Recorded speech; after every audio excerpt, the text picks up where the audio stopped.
हम लोग तीसरा चैप्टर में पढ़े थे गरीबी के बारे में। और जब गरीबी के बारे में आप जानते हैं तो गरीबी आता है सर बेरोजगारी से। बेकार भी बोल सकते हैं इसको, बेकारी से, या बेरोजगारी बोल सकते हैं,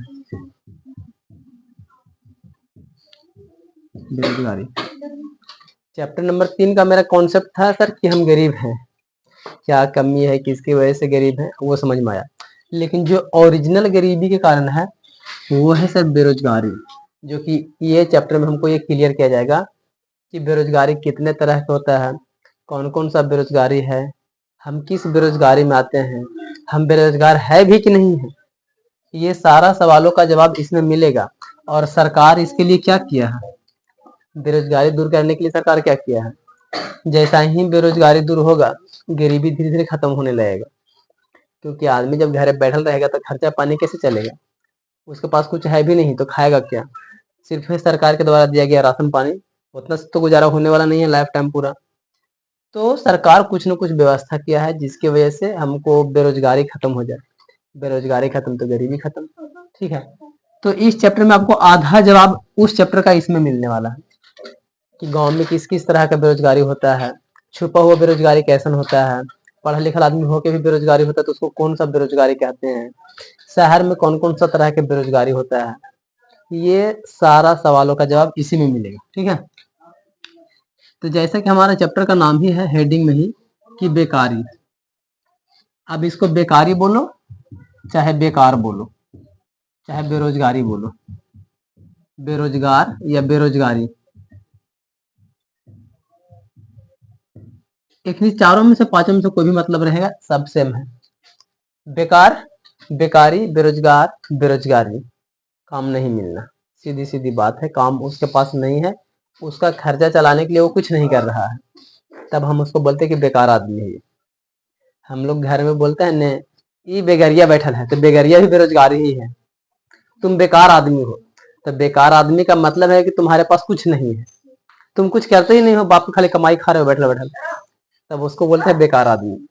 बेकार का सीधा सा अर्थ यही निकलता है कि आप बैठल बैठल खा रहे हैं, बाप की कमाई, जिनका भी कमाई खाइए, बस बैठल बैठल खा रहे हैं, तो आप बेकार आदमी। और बेकार आदमी कोई पूछता नहीं है बेकार आदमी इधर उधर के जैसा है। वही सवाल का जवाब मिलेगा यहाँ पे, देखिए लाइन में, लास्ट लाइन में, हम लोग बेकार हैं या नहीं है, उसका जवाब सबसे लास्ट आते आते जवाब मिल जाएगा, ठीक है। तो हम लोग कहाँ आते हैं, क्या हम लोग बेकार में आते हैं, या बड़ा लोग बेकार में आता है, या बूढ़ा लोग बेकार में आता है। इसका एज डिफरेंस भी पता चलता है कि कौन बेकार लोग, इसका भी जवाब लास्ट लास्ट तक दे देंगे पूरा अच्छा से, ठीक है।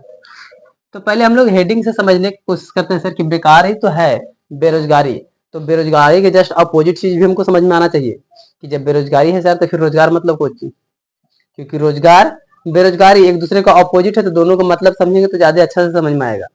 जैसे दिन समझते हैं तो रात एक दूसरे से रिलेट कर जाता है, तब भी समझ में अच्छा से आता है। इसलिए हम लोग को पहले रोजगार के बारे में थोड़ा सा समझना पड़ेगा कि ये रोजगार क्या चीज होता है। रोजगार मतलब सर लोग अपना जो भी साधन चाहिए हमको, खाना पीना, रहना, चलना फिरना, कपड़ा लत्ता, इन सभी साधन को जब हम लोग मेहनत करके कमाते हैं, तो जो मेहनत करके कमा रहे हैं ना और जहाँ काम कर रहे हैं, तो उसको हम लोग रोजगार बोलते हैं कि हमने काम किया और उसके बदले में हमको कुछ आमदनी मिला, तो वो मेरा हुआ रोजगार, कि हम रोजगार वाले व्यक्ति हैं, हमारे पास पैसा की कमी नहीं होगा, कपड़ा लत्ता की कमी नहीं होगा, क्योंकि हम काम करते हैं और उसी सब कुछ आ जाएगा।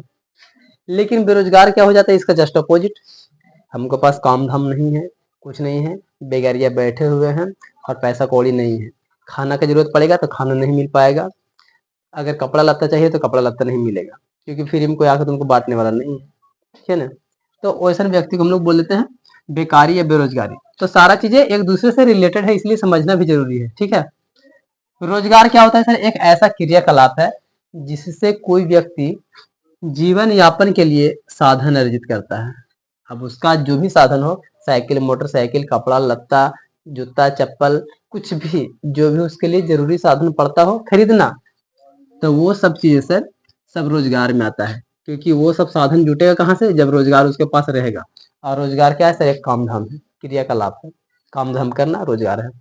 और जिस काम धाम से तुमको पैसा मिले, आमदनी मिले, ताकि तुम अपना साधन पूरा कर सको। तो फिर आता है आमदनी, इस पर तो एगो फिल्म भी बना हुआ है, आमदनी अठन्नी, खर्चा रुपया। देखो क्या कभी। हाँ, तो इसमें ये चीज समझाने का कोशिश किया गया है। ऐसा में से एक ठो गाना भी है शायद, आंगनबाड़ी वाला, है ने, आंगनबाड़ी रे दिलस घरवा बिगाड़ी, 1,000 के नौकरी पर 2,000 के साड़ी। समझते नहीं ये वाला, वो है आमदनी अठन्नी वाला, उसी से रिलेटेड लगता है। आमदनी आपका नहीं है और खर्चा रुपया चल रहा है, बताइए, तो सोचने वाली बात है। कमाते हैं 8 ना, खर्चा 1 रुपया करते हैं। कमाई है 1,000, साड़ी चाहिए 2,000 की, कहाँ से होगा। तो वो बेरोजगारी जन्म करेगा, जो कि नीचे भी समझाएंगे फिर से यही एग्जाम्पल। व्यक्ति की जीवन यापन के लिए अर्जित साध्य, साध्य या साधन आमदनी कहलाता है। हम जो भी चीजें कमाते हैं, अर्जित करते हैं अपना जरूरत के अनुसार से, वो चीजें, और वो चीजें कैसा हो सकता है सर, कोई नगद चीज हो सकता है, कोई वस्तु के रूप में हो सकता है, पैसा के रूप में भी हो सकता है, ये आपका चॉइस है। कोई वस्तु ला के दे सकता है, नगद में पैसा भी मिल सकता है, नगद में कुछ भी मिल सकता है। आप जो काम करते हैं, किसके बदले में काम किए हैं, वो चीजें मिलना, ये हमारा होता है आमदनी। गांव देहात में ये चीजें लोगों से सुनने को मिलता है। बूढ़ा बुजुर्ग ज्यादा इसका यूज करते हैं कि आमदनी कितना है लड़कावा के। ज्यादातर लड़का लड़की देखा होता है, तो बूढ़ा बुजुर्ग ये सवाल का यूज करते हैं। और नॉर्मल से लोग कहते हैं कि कुछ भी काम कर रहे हैं, नौकरी वोकरी है कि नहीं। नॉर्मल जनरेशन के लोग ऐसे पूछता है, लेकिन बुजुर्ग लोग डायरेक्टली बात करते हैं कि आमदनी कितना करता है, वो कितना कमा लेता है, 10,000, 20,000, 50,000। कैसे बाल बच्चा को फिर रखेगा, अगर कमेबे नहीं करेगा तो शादी करके क्या करेगा फिर। तो ये चीजें बुजुर्ग लोग पूछते हैं। तो आमदनी मतलब वही है सर, जीवन यापन करने के लिए जो हमको साधन चाहिए, कमा पा रहे हैं कि नहीं कमा पा रहे हैं, वही आमदनी है। और आमदनी आएगा कहाँ से सर, रोजगार से। लेकिन हम लोग का चैप्टर क्या है, बेरोजगारी। मतलब तीनों चीजें आपस में एक दूसरे से जुड़ा हुआ चीज है। तो समझने के लिए हमको सभी चीजों को समझना पड़ेगा। ये भी लाइन को समझिए, बेकारी तथा गरीबी साथ साथ चलते हैं। ये ऑब्जेक्टिव आपको मिलेगा कि निम्न में से कौन साथ साथ चलता है। तो बेकारी और गरीबी मतलब बेरोजगारी और गरीबी साथ चलता है। खुद ही नोटिस करो, अगर आप बेकार बैठे हुए हैं, आपको काम धाम नहीं मिल रहा है, तो आपके पास पैसा नहीं रहेगा, कुछ नहीं रहेगा, आप गरीब रहेंगे। या उल्टा करके समझेंगे तो गरीब हम क्यों है सर, क्योंकि हमारा एज होल है, काम करने का भी है, हम काम खोजते रहे हैं लेकिन काम में नहीं मिल रहा है, पैसा नहीं है, तो हम गरीबी की हालत में हैं। अब किसी तरीके से अपना पेट गुजारा कर रहे हैं लेकिन अमीर नहीं बन पा रहे हैं। तो जस्ट ये चीजें हैं। तो दोनों क्या है, एक दूसरे से अपोजिट है और दोनों रिलेटेड भी है। एक रहेगा तो दूसरा ऑटोमेटिक रहेगा। अगर बेगरिया रहेंगे भाई रे, तो बेरोजगारी रहेंगे तो फिर गरीबी दिखाई ही देगा। हम कुछ नहीं कर रहे हैं तो मेरा जो भी जरूरत होगा वो हम कहाँ से लाएंगे, क्योंकि काम हम नहीं कर रहे हैं, कुछ हमको मिलेगा ही नहीं। तो ये चीजें साथ ही चलता है, ठीक है ना। और क्योंकि मतलब कि ये क्यों है सर, बेकारी और गरीबी साथ साथ चलता है, तो क्यों चलता है, क्योंकि जो व्यक्ति जीविका उपार्जन में असमर्थ होते हैं, वे निश्चय ही गरीब होते हैं। जो समझाए हैं, जो व्यक्ति जीवन में कुछ नहीं कमाता है, कुछ नहीं कमाता है, तो जाहिर सी बात है गरीब ही होगा भाई। आप 10,000, 20,000 कमा रहे हैं तो उतना पैसा आपके पास आ रहा है, उससे आप जो भी जरूरत पड़ेगा आप खरीदेंगे, लेकिन आप कुछ नहीं कमा रहे हैं तो फिर आपके पास वो सब भी नहीं आएगा जिसका जरूरत पड़ेगा।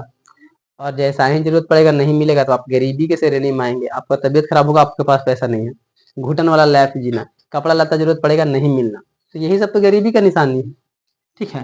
तो गरीबी आया कहाँ से सर, बेकारी से आया। जो आदमी बेकार बैठा हुआ है मतलब वो गरीब आदमी ही है। जो काम धाम कर रहा है मतलब वो तो गरीबी से ऊपर ही है थोड़ा सा, वो काम करके अपना निपटा लेगा अपना समस्या।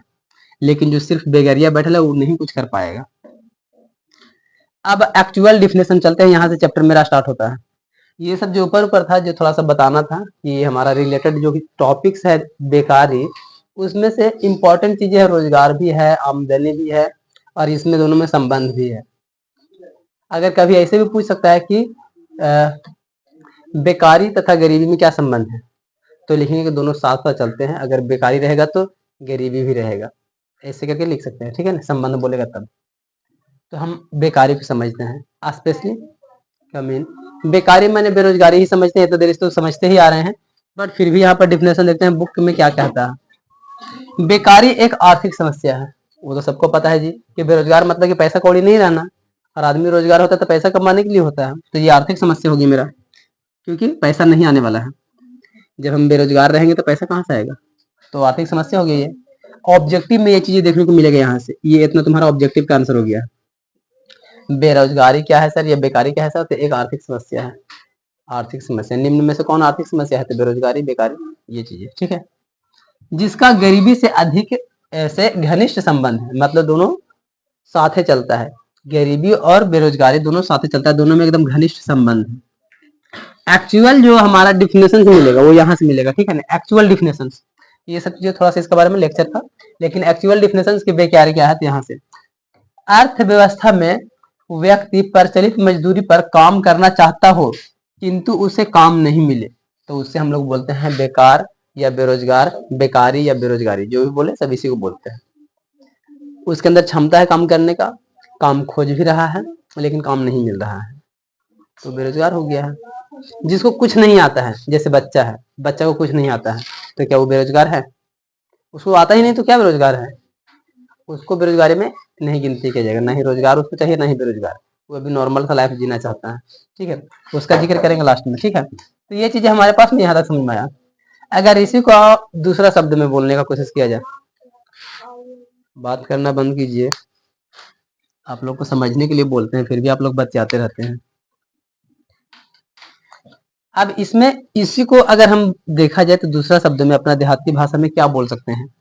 काम चाहने वाले व्यक्ति को इच्छा व योग्यता होने पर भी जब प्रचलित मजदूरी पर काम रहने पर भी नहीं मिल पाए तो ऐसा स्थिति को भी हम लोग बेकारी की स्थिति बोलते हैं।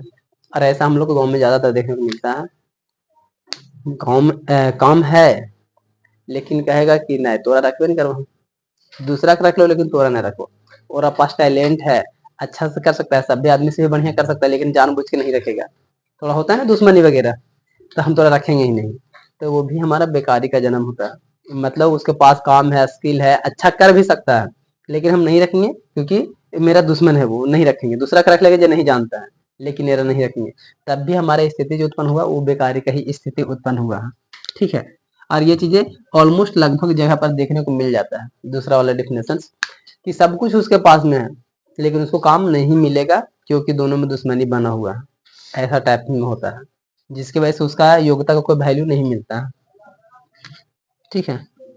अब आगे समझते हैं। बेकारी की धारणा दो मुख्य बातों पर आती है, ये चीज को समझना पड़ेगा, ये भी ऑब्जेक्टिव में मिलेगा। बेकारी की धारणा कितने बातों पर है? दो बातों पर। अब ये दो बातें क्या है? अगर आप सर काम खोजते हैं तभी तो आपको बेरोजगारी दूर होगा, और दूसरा चीज है अगर आप काम के लिए उपलब्ध रहते हैं तभी तो आपको रोजगार मिलेगा। ना ही आप काम खोजते हैं और ना ही काम करने के लिए राजी होते हैं, तो कहाँ से रोजगार आएगा? काम तो आपको करना है ना, तो फिर बेरोजगारी हो जाएगा। तो बेरोजगारी का दो पॉइंट्स है जिसको अगर आप हटाते हैं तो हो सकता है। काम पहले आपको खोजना पड़ेगा और काम करने के लिए आपको उपलब्ध भी रहना पड़ेगा। ऐसा नहीं कि हम आज काम खोज लिए अब फिर गायब हो जाएंगे, काम खोज ली, काम मिल भी गया, आप नहीं है, आप दूसरा जगह चले गए हैं, तो फिर काम काहे खोजे थे? इसीलिए दोनों जरूरी इंपॉर्टेंट चीजें हैं। आपको जब भी रोजगार चाहिए तो आपको अवेलेबल रहना पड़ेगा कि हम हैं अभी और हम काम खोजेंगे। ऐसा नहीं कि घर बैठल रहेंगे और सरकार को दोष देंगे कि सरकार कुछ ही किया है हमने के लिए। अरे भाई आप काम मांगने जाएंगे, देखने जाएंगे, खोजने जाएंगे तब ना काम मिलेगा। और आप घरे बैठे रहेंगे, कहेंगे कोई आदमी आएगा फिर हमको कहेगा कि चलो बाबू काम करो हम पैसा देंगे, ऐसा तो है नहीं। आपका जरूरत है तो आपको खोजना पड़ेगा काम, और जब काम खोजेंगे तो आपको उपलब्ध रहना पड़ेगा। ऐसा नहीं कि आज काम खोजने गए हैं और फोन करेगा तो हम गायब हो गए, फोन नहीं उठाए लेंगे, तो इस तरीके से प्रॉब्लम क्रिएट होगा, तो आप बेरोजगार ही रहेंगे। इसीलिए अगर हमको बेरोजगारी को दूर करना है सब, ये दो काम भी जरूरी है, ठीक है ना। बेकारी के दो मुख्य बिंदु भी है, इस चीज को ध्यान रखना है। आगे, बेकारी की समस्या को समाप्त करने के लिए भारत सरकार द्वारा केंद्र प्रायोजित अनेक कार्यक्रम राज्य के अंतर्गत चलाए जा रहे हैं, जो कि बताते आ रहे हैं कि सरकार भी इसके लिए कुछ न कुछ करेगा, जो कि पूरा डीपली चैप्टर में मिलेगा आगे चल करके, अभी नहीं इसका जिक्र करना है। भारत में बेरोजगारी एक विकराल समस्या है, ये भारत के साथ में बिहार में भी है, ठीक है ना। भारत और बिहार, क्योंकि हम लोग बिहार बोर्ड के, हम लोग बिहार पर चर्चा ज्यादा करेंगे। भारत में तो है ही सर, बहुत बड़ा समस्या है बेरोजगारी का, क्योंकि जनसंख्या यहाँ बहुत ज्यादा है। हम शुरू से एक ही बात बोलते आ रहे हैं, जिस दिन जनसंख्या कंट्रोल होने लगा ऑटोमेटिक बेरोजगारी, गरीबी सब खत्म होने लगेगा। सबसे बड़ा हम जोर इसी पे डालते हैं, क्योंकि हजार लाख काम तो मिल पा रहा है सर, लेकिन करोड़ों में जनसंख्या हो जा रहा है। अगर करोड़ों का हट के लाखों में ही जनसंख्या रहे तो लाखों में तो काम अवेलेबल है ही, तो प्रॉब्लम जनसंख्या है ना सर। तो जैसा ही जनसंख्या कंट्रोल होने लगेगा ऑटोमेटिक है ना कि सारा बेरोजगारी, गरीबी सब खत्म हो जाएगा, एकदम अर्थव्यवस्था पूरा भारत का स्ट्रक्चर ठीक हो जाएगा, सब चीजें। तो जस्ट ये चीजें हैं, और यही हालत बिहार का भी है। बिहार में भी सर जनसंख्या काफी है और यहाँ पर लोगों में शिक्षा की कमी है, तो कहाँ से इन सबके पास में रहेगा, तो गरीबी तो रहेगा ही रहेगा। और गरीबी है किसकी वजह से सर, बेरोजगारी की वजह से। काम 10 को क्या है और फार्म भरने वाला 100 लोग, 90 लोग तो बेरोजगार ही रहेगा। तो 90 लोग जनसंख्या एक्स्ट्रा बढ़ा लिए ना आप लोग गलती से। आपको पता है भाई रे कि हमारा पास खाने के लिए 2 ही बाल बच्चे को पोसने लायक क्षमता है और आप बाल बच्चे 10 को कर लेते हैं, तो ये आपका नुकसान हुआ। इसमें सरकार तो कुछ नहीं कर सकता है ना, फिर भी तो हानि की सजा सरकार को भुगतना पड़ता है, उसको लिए भी सोचना पड़ता है कि भाई 8 को क्या करेगा, उसको लिए भी कुछ सोचता है, राशन पानी देता है। आगे बात करते हैं। श्रम बल जनसंख्या में 15 से 59 वर्ष के बीच के लोग शामिल किए जाते हैं। अब यहाँ पर हमको वो चर्चा करना है कि क्या आप लोग रोजगार बेरोजगार ये भी चीजें हैं, इन सब में शामिल होते हैं या नहीं। कोई भी व्यक्ति जिसका एज 15 साल से ऊपर चला गया है वो काम धाम खोज सकता है, मतलब रोजगार खोज सकता है। और अगर 15 साल हो गया है, जैसे कि मुद्दा है उसका सर कि मान लेते हैं कि पढ़ाई लिखाई नहीं कर रहा है, ऐसा ही गरीब गांव में है, ठीक है, तो वैसा सिचुएशन में अगर काम धाम नहीं करता है तब बेरोजगार कहा जाएगा। लेकिन चूंकि अभी हम लोग का पढ़ने का स्थिति है तो हम लोग पढ़ाई को मोटिव देंगे, अपना उद्देश्य रखेंगे, तो अभी हम लोग काम धाम पर उतना फोकस नहीं करेंगे, लेकिन साइड से काम धाम कर सकते हैं अपना खर्चा चलाने के लिए। जैसे कि हम करते थे 9 में पढ़ते थे, 9 में कितना एज होता है, 14-15 साल जो भी होता है, उसी समय से हम साइकिल दुकान में काम करने लगे थे, 20-40 रुपये मिल जाता था, खर्चा जेब का निकल जाता था, ठीक है। तो मतलब कि 15 साल एज हुआ और अगर आप पढ़ाई पर ध्यान दे रहे हो तो ठीक है, लेकिन उसके साइड में भी अगर आपको खर्चा चाहिए तो करे तो वो बेहतर रहता है।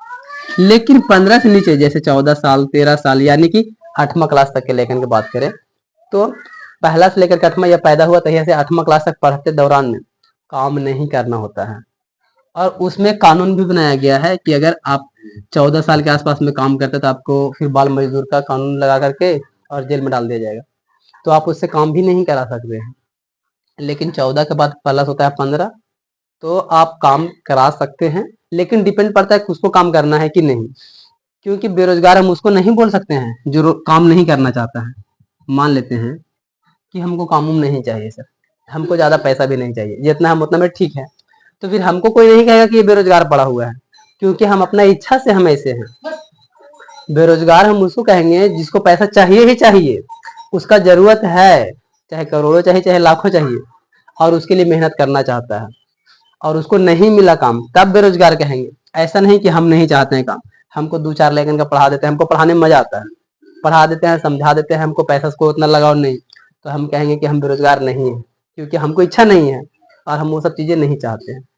अब इसी से रिलेट तुम ले लोगे साधु संत को जो सब घर द्वार छोड़ देता है। अब बताओ कि उन लोग जो छोड़ देता है घर द्वार, तो क्या हम उसको कह देंगे कि बेरोजगार ऐसे ही भटक रहा है। वो सब कुछ त्याग दिया है तो उसको रोजगार बेरोजगार से कोई मतलब ही नहीं है, तो उस व्यक्ति को हम बेरोजगार नहीं बोलेंगे, ना रोजगार है उसके पास ना बेरोजगार है, वो अलग आदमी हो गया, ठीक है। तो उस व्यक्ति को हम इस क्षेत्र में रखेंगे नहीं। लेकिन नॉर्मल जो समाज में लोग चलता है, नॉर्मली समाज में कम से कम उसको 15 साल से ऊपर का एज होना चाहिए और 59 साल, ठीक है, 59 साल के अंदर, जैसा ही उसका 60 साल एज होता है वो हो जाता है वृद्ध, बूढ़ा हो जाता है। अब बूढ़ा व्यक्ति बेरोजगार नहीं होता है, क्योंकि बूढ़ा के शरीर में ताकत नहीं है काम करने के लिए, जो कि वो करे काम या उम्मीद रखे कि नौकरी मिलल है तो हम काम करते रहेंगे। तो सिर्फ और सिर्फ किशोरावस्था से लेकर के वृद्धावस्था तक पहुंचने के पहले तक अगर लोग काम खोज रहा है और नहीं मिल रहा है तब बेरोजगार। हम लोग बेरोजगार में नहीं आएंगे क्योंकि अभी हम लोग का एज उतना नहीं हुआ है सर, 15 पार हुआ किसी का, अभी 14 के आसपास चल रहा है, मतलब 9 पढ़ लीजिए 14, 15, 16 के आसपास में जाने के बाद 10वां के बाद में लोग कहते हैं कि हम बाहर जाएंगे कमाए, लेकिन कंपनी में 18 साल खोजता है दोस्त, 80 प्लस 18 नहीं 18 मतलब 18 साल से ऊपर एज जाएगा तब भी आपको कंपनी में काम करने के लिए रखा जाएगा, क्योंकि ये भी एक रूल्स में रहता है। आपका शरीर यानी किशोरावस्था भी आपका चरम पर नहीं गया और आप किशोरावस्था के दौरान ही काम करने लगे, तो शरीर का विकास अच्छा से नहीं हो पाता है। सब शरीर का रुकावट आ जाता है, क्योंकि आप हार्ड वर्किंग करने लगते हैं। थोड़ा बहुत मेहनत करते हुए चलता है। अधिकतर लोग देखा होगा कि शहर में बहुत ही अच्छा से 10वीं 11th 12th तक पढ़ाई हो जाता है। उन लोगों को काम काज नहीं करना पड़ता उतना। उन लोग का किशोरावस्था की एज बहुत अच्छा से बढ़ता है। उन लोग का शरीर लगता है कि अरे यार 25-30 साल के आदमी जैसा, लेकिन वो भी 15-16 साल के लेकर रहता है। और गांव में 15-16 साल इंटर पढ़ लिया है, तन्नी को है तनी इतनी छोटा, इंटर का परीक्षा दे दिया, क्योंकि उसका किशोरावस्था के दौरान में उसको आराम चाहिए था, लेकिन काम बहुत ज्यादा किया, किशोरावस्था पूरा डैमेज हो गया, जिसकी वजह से उसका हालत बिगड़ गया। ये चीजों को भी देखा जाता है, इसलिए रोजगार में हमको रखा गया है 15 से प्लस में, लेकिन बड़ा बड़ा जो कंपनी होता है उसमें 18 से प्लस रखा गया। 18 से नीचे का काम नहीं मिलता है, जिसमें ज्यादा हार्ड वर्क करना होता है। और नॉर्मली छोटा मोटा हम काम कर सकते हैं, ऐसे 14-15 साल के ऊपर में जाकर के छोटा मोटा, जैसे लोग जाकर के होटल में थाली वगैरह परोस देना, ये कोई बड़ा काम नहीं है, इससे तुम्हारा शरीर पर असर नहीं पड़ेगा। ज्यादा हार्ड वर्क करोगे तो शरीर पर असर पड़ता है किशोरावस्था के दौरान। फिर शरीर का जो हार्मोन्स वगैरह होता है, जितना तुमको पुश कर सकता था, एनर्जी तो सब डाउन हो जाता है काम करने में। तो किशोरावस्था का जो शरीर दिखाना चाहिए तंदुरुस्ती, वो नहीं दिखा पाता है, खिंचा नहीं पाता है, सब वही ही रह जाता है। तो ये चीजें हम लोग को ध्यान रखना है सर, कि 15 से 59 मतलब 60 के नीचे तक के लोग अगर काम धाम नहीं मिल रहा है तो बेरोजगार है। और कौन व्यक्ति जिसको काम चाहिए ही चाहिए और नहीं मिल रहा है तब बेरोजगार।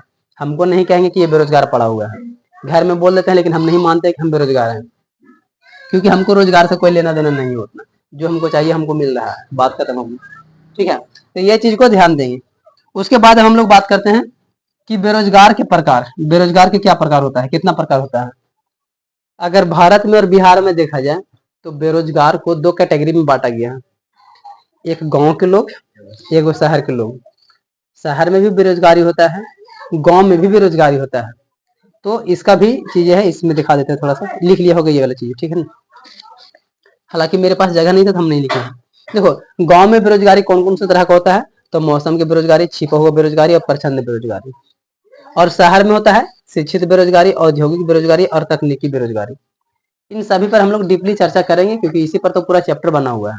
फिर भी शॉर्टकट में बता देते हैं सर, कि मौसम बेरोजगारी मतलब सर गांव में जो लोग रहता है, ग्रामीण लोग, ज्यादातर खेती करता है, और खेती बिना मौसम के होता नहीं है।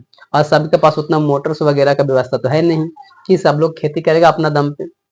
बहुत सारे जगह पर हम घूमते हैं, देखते हैं अगल बगल में, तो वहां तो आहरा पोखर भी नहीं है। बारिश होगा टाइम टू टाइम तब भी धान होता है। ऐसा नहीं कि इधर से आहरा खोलेंगे पानी उधर चला जाएगा, वो हम लोग के गांव में है, सब जगह ऐसा नहीं है।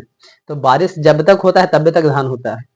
तो अधिकतर लोग मौसम पर डिपेंड रहता है, और जब मौसम पर डिपेंड है, मौसम में नहीं आया है, तो सब आदमी बेरोजगार रहेगा बैठा।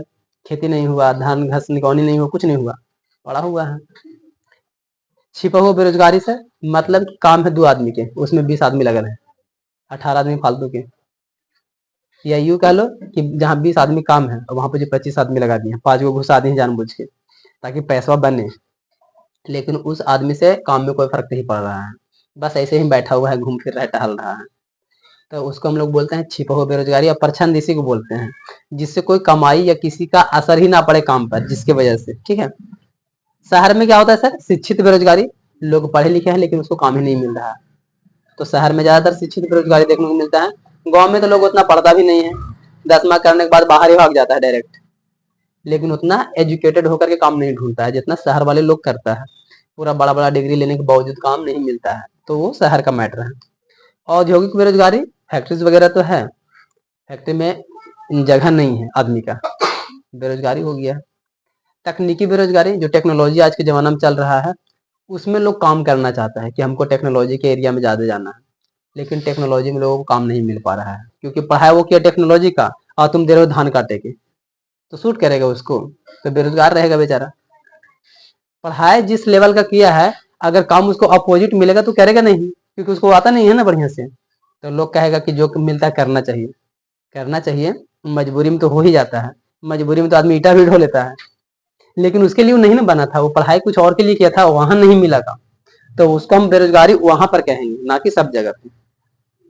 इसमें और भी चीजें को समझाने का कोशिश किया गया है हमारे पास में, समझा देते हैं थोड़ा सा। ठीक है, यहाँ पर हमको ये बताने की कोशिश किया गया सर कि श्रम शक्ति का प्रतिशत मात्रा कितना है हमारे भारत और बिहार में, और ये 2000 के आसपास है, 1999 से 2000 में इस चीज का देखा गया था कि कौन लोग कितना मेहनत करना चाहता है। तो भारत में अगर देखा जाए तो पुरुष 85% गांव में और महिला 45% गांव में ये लोग मेहनत करते हैं, श्रम करते हैं, ठीक है ना।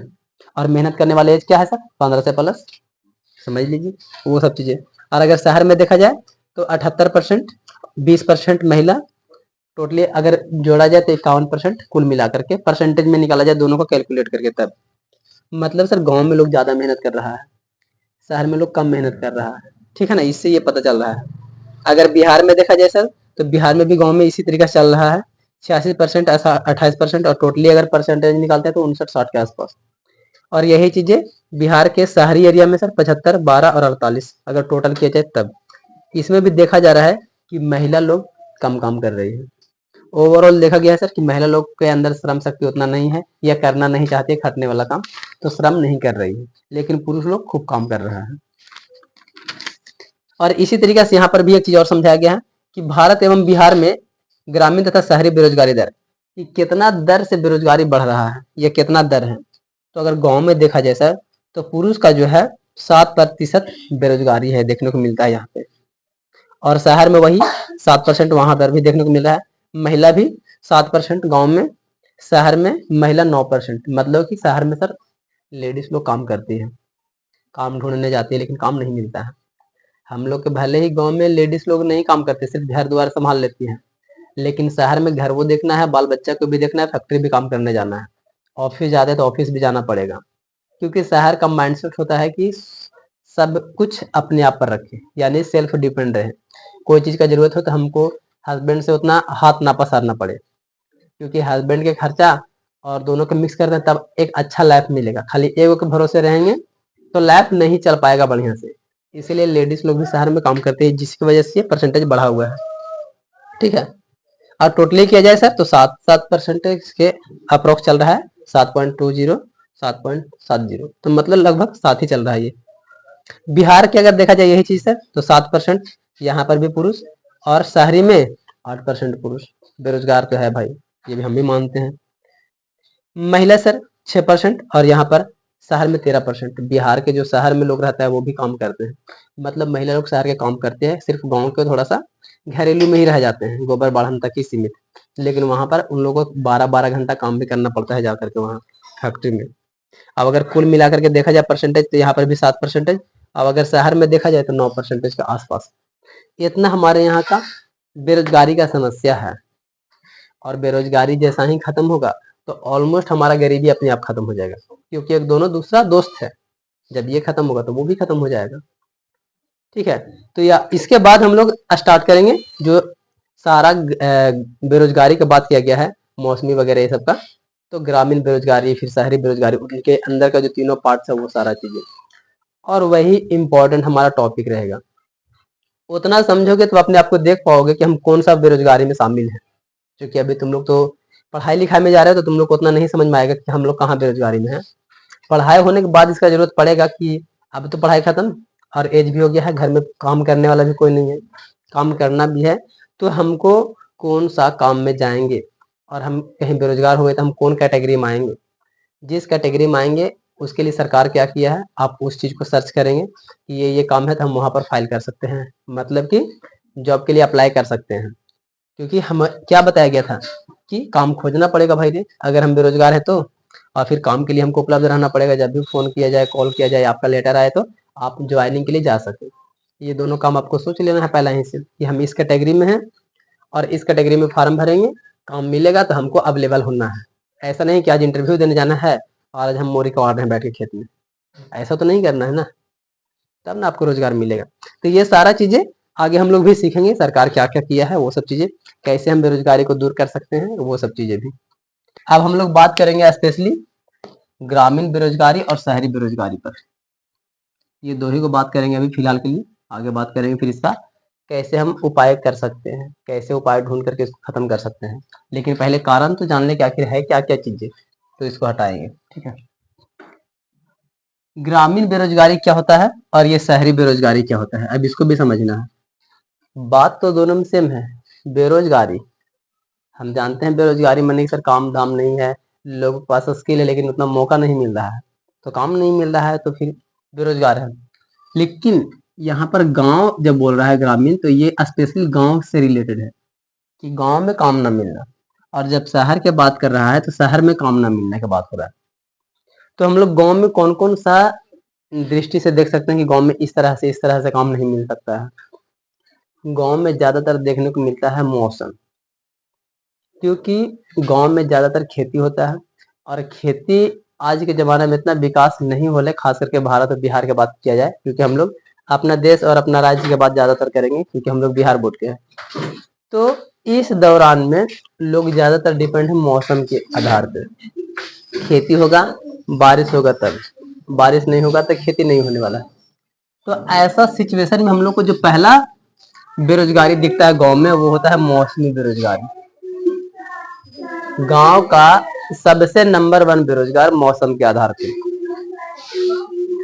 मौसम यहाँ पर साल भर में बदलते रहता है, 3 4 5 मौसम आते रहता है, और 3 4 5 मौसम में जो भी हम लोग खेती बाड़ी करते हैं, कृषि करते हैं, उस सब में काम के बाद बीच में हम लोग का खाली जगह बच जाता है। जैसे सपोज दैट धान लगाएं, अब धान को रोपने से किए 10 दिन ठीक है, उसके बाद फिर काटने का टाइम में आएगा, बीच में निकौनी आया तो 2 3 दिन में खत्म। तो बाकी बीच का जो टाइम है ना, 3 महीना के बीच में ऑलमोस्ट 10 15 दिन काम करेंगे शुरू में लगाने में, और उसमें तो बाकी बहुत सारा दिन काम बच गया, तो बेरोजगार हो गया। धान का काम खत्म, जैसे मान लेते गेहूं अभी हो गया, तो गेहूं काट गया, उसके बाद क्या, कोई कोई लोग मूंग लगाएगा जिसके पास व्यवस्था है, कुछ लोग नहीं लगाएगा। गर्मी का जिसके पास साधन है वो लगा लेगा, खेती कर लेगा, लेकिन बाकी लोग बेरोजगार रहेगा। तो ऐसा सिचुएशन में मौसमी बेरोजगारी जन्म लेता है, क्योंकि सारा का सारा डिपेंड है मौसम पर। मौसम ठीक रहेगा, सारा बेरोजगारी दूर रहेगा, लोग काम करते रहेगा अपना मौसम के अनुसार में, समय समय पर पानी हो रहा है, समय समय पर खेती का सीजन आ रहा है तो लगल है तो ठीक है, लेकिन लोग करने के बाद बैठल रह जाता है, तो ये हो जाता है मौसमी बेरोजगारी। ठीक है, और क्या देखने को मिल सकता है गांव में, छिपा हुआ बेरोजगारी या प्रछंद बेरोजगारी इसी को बोलते हैं। छिपा हुआ मतलब गांव में जनसंख्या भी होता है भाई रे, ज्यादातर देखने को मिलता है घर में ये 4 4 5 5 को बाल बच्चा है, काम धाम नहीं मिल रहा है कहीं, कुछ लोग बाहर चला जाता है, शहर में जाके जनसंख्या बढ़ा देते हैं अपना, यहाँ से गांव का हटा के वहां, लेकिन एक्चुअली में गांव का ही जनसंख्या शहर जाता है, वो अलग चीज है। लेकिन ऐसा सिचुएशन में गांव में क्या होता है कि कुछ कभी कभी काम का मौका मिल जाता है, और काम का मौका मिला तो उसमें 10 आदमी का जरूरत था, लेकिन उसमें बोला नहीं कि हमारा घर से 2 को ले ला, और घर से 2 को ले ला, मजूरिया तो बनते नहीं, और आकर के वहां पर 15 को हो जाता है, और 15 लोग काम करता है। 10 आदमी का काम था, 15 आदमी काम कर रहा है, तो इसमें क्या हुआ, 5 आदमी छुपा हुआ है, नुकाल है, वो भी बेरोजगार था लेकिन नुकाल बेरोजगार है, वो छिपा हुआ है, परछंद उसी को बोला जाता है। तो जो 5 व्यक्ति छुपा हुआ है उसको होगा परछंद बेरोजगारी, और ये गांव में ज्यादा देखने को मिलता है, शहर में ये कम से कम देखने को मिलता है, क्योंकि शहर में लोग शिक्षित है, टेक्नोलॉजी का विकास हो गया है, औद्योगिकरण हुआ है, तो जितना का जरूरत है उतना ही का रखेगा, वो जरूरत के अनुसार वो रखता है शहर में, क्योंकि वहां पर सैलरी देना पड़ता है। और गांव में है कि ज्यादातर देखता है कि ये काम हो रहा है, वो काम हो रहा है, जबरदस्ती ले चलो, सब कहा देता है कि हाँ चल चल नहीं यार, सपोर्ट कर भी देता है कि रह दे नहीं यार, रह दे नहीं, बेचारा के घर में कोई ना है काम करे वाला, ऐसे करके उलझा लेता है। तो चलो बैठल बैठल रहता है, कभी अन्य घूम रहा है, कभी अन्य घूम रहा है, कुछ नहीं कर रहा है। ये ज्यादातर गांव में देखने को मिलता है इस तरीके से बेरोजगारी। ठीक है, इसका डिफिनेशन एक्चुअल में देखते हैं, ये इतना तो समझा ही दिए हैं, फिलहाल फिर भी देख लेते हैं।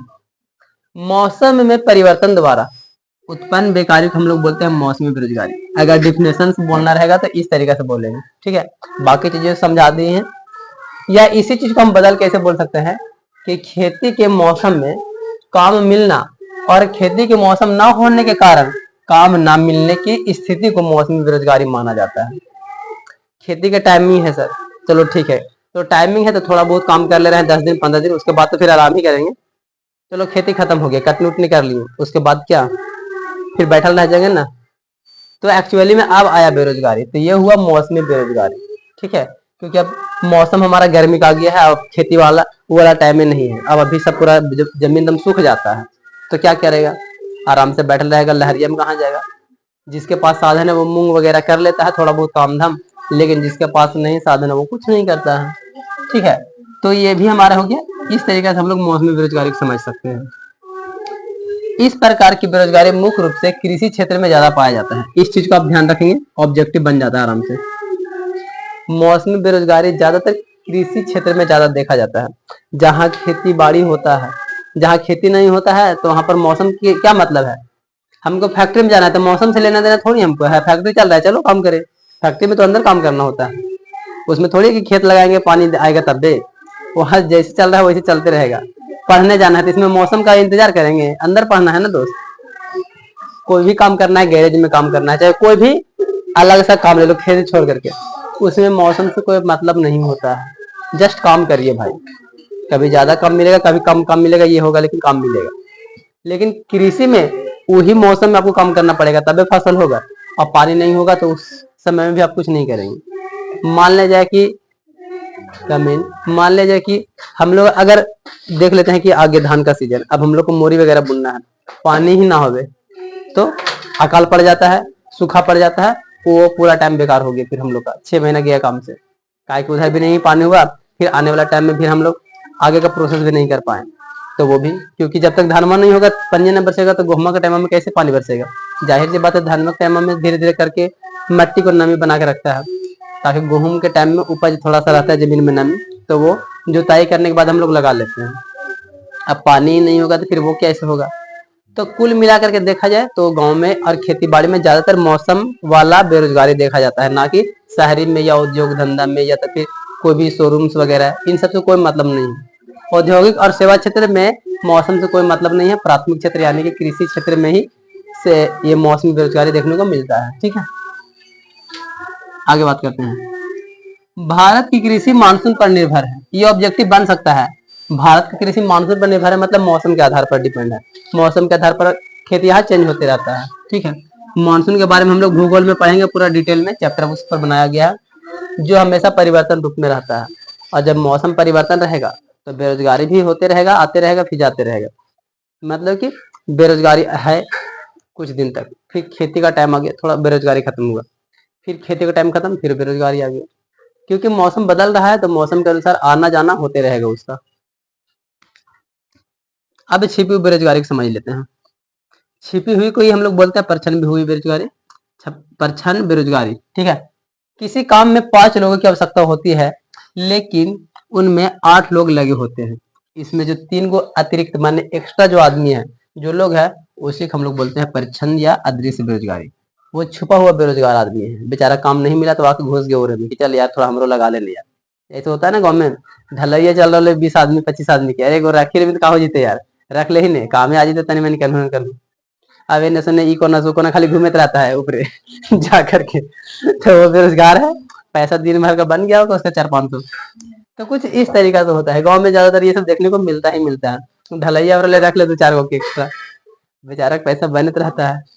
ऐसा बहुत बार हुआ है। ठीक है, तो गांव में कुछ इसी तरीका से बेरोजगारी देखने को मिलता है। और चूंकि हम लोग गांव में हैं, तो क्या हम लोग के अंदर इतना सारा बेरोजगारी है रियलिटी में गांव में ये है, क्योंकि हम लोग भी गांव में है तो गांव में है, ये हम लोग देख सकते हैं। खेती का भी मान लेते, खेती खत्म, गेहूं कट गया, अब क्या? अब सब आदमी बैठ के सुतल रहेगा दिन दिन भर, दोपहरिए दोपहरिए क्या कर सकता है? इसके अलावा कोई काम धाम नहीं है।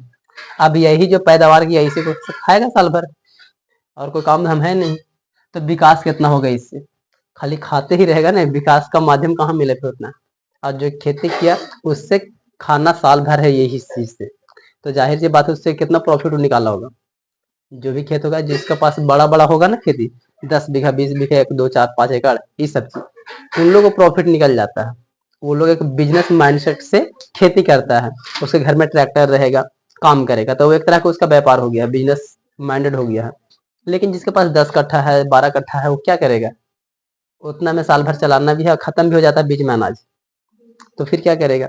और रोजगार है नहीं गाँव में उतना। वैसा सिचुएशन में फिर वो भागता है शहर की ओर।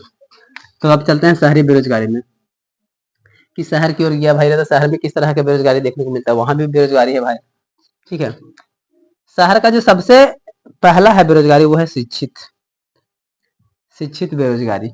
अब ये शिक्षित बेरोजगारी मतलब मतलब शिक्षा मतलब पढ़ा लिखा व्यक्ति है, काम ही नहीं मिल रहा है। इसका दूसरा पहलू बताते हैं जो कि लिख भी दिए हैं।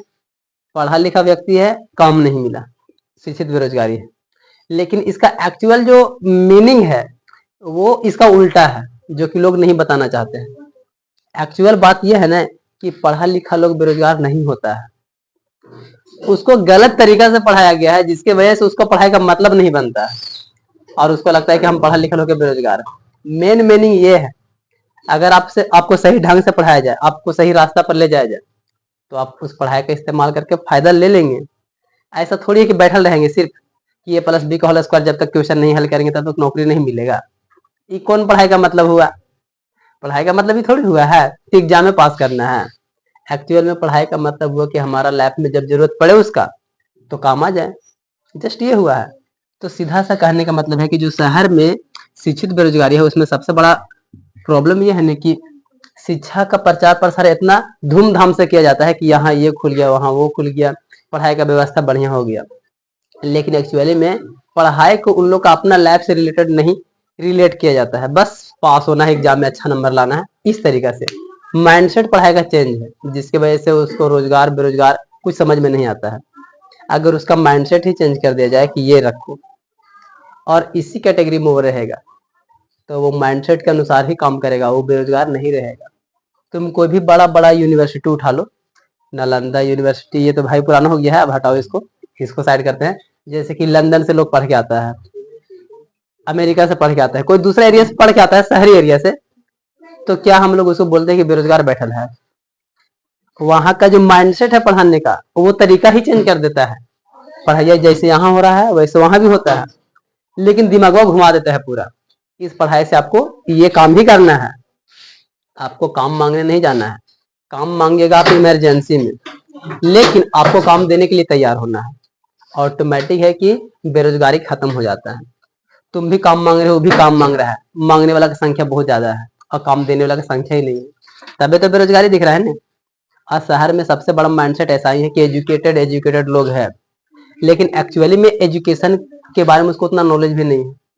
एक छोटा मोटा आदमी काम करने वाला, ऐसे फिल्म में एक स्टोरी था ऐसा छोटा सा कि आईआईटी या कुछ भी कर लेता, वो काम नहीं कर पा रहा था, जो घर में बिजली वगैरह खराब हुआ था, और छोटा मोटा जो थोड़ा सा कम पढ़ा लिखा था उससे वो आकर के तुरंत काम कर दिए।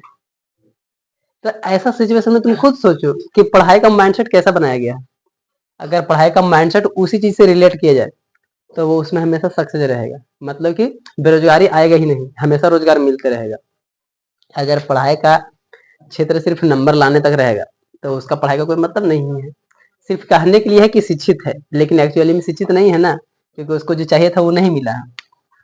हम भी पहले वैसा ही पढ़ाते थे, लेकिन अब इतना समझाने लगे, क्योंकि जैसे जैसे एक्सपीरियंस बढ़ता है, जब मानव को समझते हैं किताब को 10 बार रीडिंग करो तो कुछ एक्स्ट्रा चीजें निकलता है उसमें से, तो समझा देते हैं एक्स्ट्रा में। ठीक है, तो अब से जो मेरा माइंडसेट रहता है पढ़ाने का, तुम लोग देखा होगा कि पहले क्या पढ़ाते थे, लेखन से पूछना, अभी पढ़ाते तो उसमें हमेशा कुछ ना कुछ घुसेड़ देते हैं बीच में कि इसको हम लोग के जीवन में कहाँ आने वाला है। ये रिलेट करते हैं, ना कि सिर्फ पढ़ो और एग्जाम में आगे क्वेश्चन तो पास, ये हम नहीं चाहते हैं। अब हमको चाहिए कि लेखन के लाइफ में इसका जरूरत पड़ना चाहिए, तब पढ़ाई का एक मतलब बनेगा। खैर, इसको हम लोग समझते हैं। शिक्षित बेरोजगारी में सर यहाँ पर ध्यान से सुनिएगा क्या लिखा हुआ है। शिक्षा सुविधाओं का प्रसार तथा दोषपूर्ण शिक्षा का पद्धति के कारण शिक्षित शिक्षित शिक्षित 2 बार हो गया शिक्षित 2 बार हो गया, ठीक है। पद्धति के कारण शिक्षित बेरोजगारी की संज्ञा दी जाती है, मतलब कि शिक्षित बेरोजगारी जन्म लेता है, सीधी बात है, ठीक है ना। कहाँ पे एक लाइन और छोड़ दिए है, अजीब है। अरे समझा रहे हैं भाई, हम सिर्फ ये चीज समझा रहे हैं, वहां पर अर्थात लिखा है, मतलब यहाँ पर एक और डिफिनेशन से, इसका 2 डिफिनेशन है। हमको मेन इस पर पहले फोकस करो। शिक्षा सुविधाओं का प्रसार, ध्यान से समझने इस चीज को। शिक्षा के सुविधाओं का प्रचार ज्यादा होता है, अभी भी होता है गाँव में भी, जैसे जैसे शिक्षा बढ़ रहा है प्रचार लोग करता है, ज्यादातर कोचिंग को बढ़ा चढ़ा के। तुम खुद भी देखना, कोई भी पेपर में लिखा रहता है उतना फैसिलिटी नहीं मिलता है क्लास में, लेकिन लिखता है भर भर के एकदम कि यहाँ पर ये व्यवस्था है, यहाँ पर ये व्यवस्था है, सब विषय पढ़ाया जाता है, लेकिन जाते हैं तो वहां पर सब विषय होता ही नहीं, कुछ भी लिख देता है। प्रचार प्रसार बढ़ा चढ़ा के कर रहा है और लोग वही देख करके चला जाता है। और यहाँ पर क्या लिखा लगा लाइन, दोषपूर्ण शिक्षा पद्धति। जो पढ़ाने का तरीका है ना वो एकदम बेकार है, दोषपूर्ण, उसका कोई फायदा ही नहीं हो रहा है। बस आइए पढ़िए जाइए, उसका लाइफ में कहाँ यूज है वो कौन बताएगा। जब तक पढ़ाई को अलग तरीका से पढ़ाया जाएगा नहीं, तब तक लेकिन अलग तरीका से जाएगा नहीं रूट पे। तुम वही पढ़ाते आ रहे हो यार, A+B के होल स्क्वायर यही, और यही परीक्षा में आ जाएगा। अरे भाई परीक्षा में आ गया तो क्या जिंदगी में आया कि नहीं, वो भी समझाना पड़ेगा। लेकिन को हम गेहूं काट रहे हैं, धान की खेती कर रहे हैं, कुछ भी खेती कर रहे हैं, आप पढ़ाए तो क्या उसका धान की खेती में काम आया, वो पढ़ाए आया तो कहेंगे कि हाँ पढ़ाए हैं, बढ़िया से बढ़िया बढ़िया से पढ़ाते हैं कि धान में हमको कौन सा खाद डालना है वो भी बताते हैं, कखनी क्या यूज करना है, कितना टाइम के बाद हमको खरपतवार निकालना है, सब चीज तो बताते हैं। लेकिन क्या यही काम सब टीचर करते हैं? क्या सब जगह पर जितना बोला जाता है उतना काम होता है? ऐसा तो होता ही नहीं है। तो यही मेन प्रॉब्लम है जिसकी वजह से हम लोग को लगता है कि शहर में जो शिक्षित बेरोजगारी है, लेकिन एक्चुअली में बात यह है कि वहाँ शिक्षा ढंग का नहीं है। लोगों को लगता है नहीं कि शिक्षा तो बढ़िया यार, यहाँ पर शिक्षा का दर इतना बढ़ा हुआ है, लेकिन क्या वो शिक्षा से वो कुछ कर सकता है? अगर नहीं तो फिर वो शिक्षा कोई काम कर रही है। बात ये चीजें हैं, इस चीज को समझना पड़ेगा ध्यान से। और जब तक ये रिलेट नहीं करोगे अपने आप से कि हमने जो पढ़ा काम आया कि नहीं, नहीं एग्जाम पास हो गया तो कोई काम के नहीं तुम्हें, तुम मेरे से बढ़िया तुम लेबर में बन जाता तो ठीक रहता। और आज जितना भी बच्चन लोग परीक्षा देता है, मान लेते हैं कि सपोज दैट कि सर 15-16 लाख अभी के आसपास में एग्जाम में कुछ लेखन दिया होगा, 15-16 लाख के आसपास। क्या लगता है कि 15-16 लाख लेखन को रोजगार मिल जाएगा?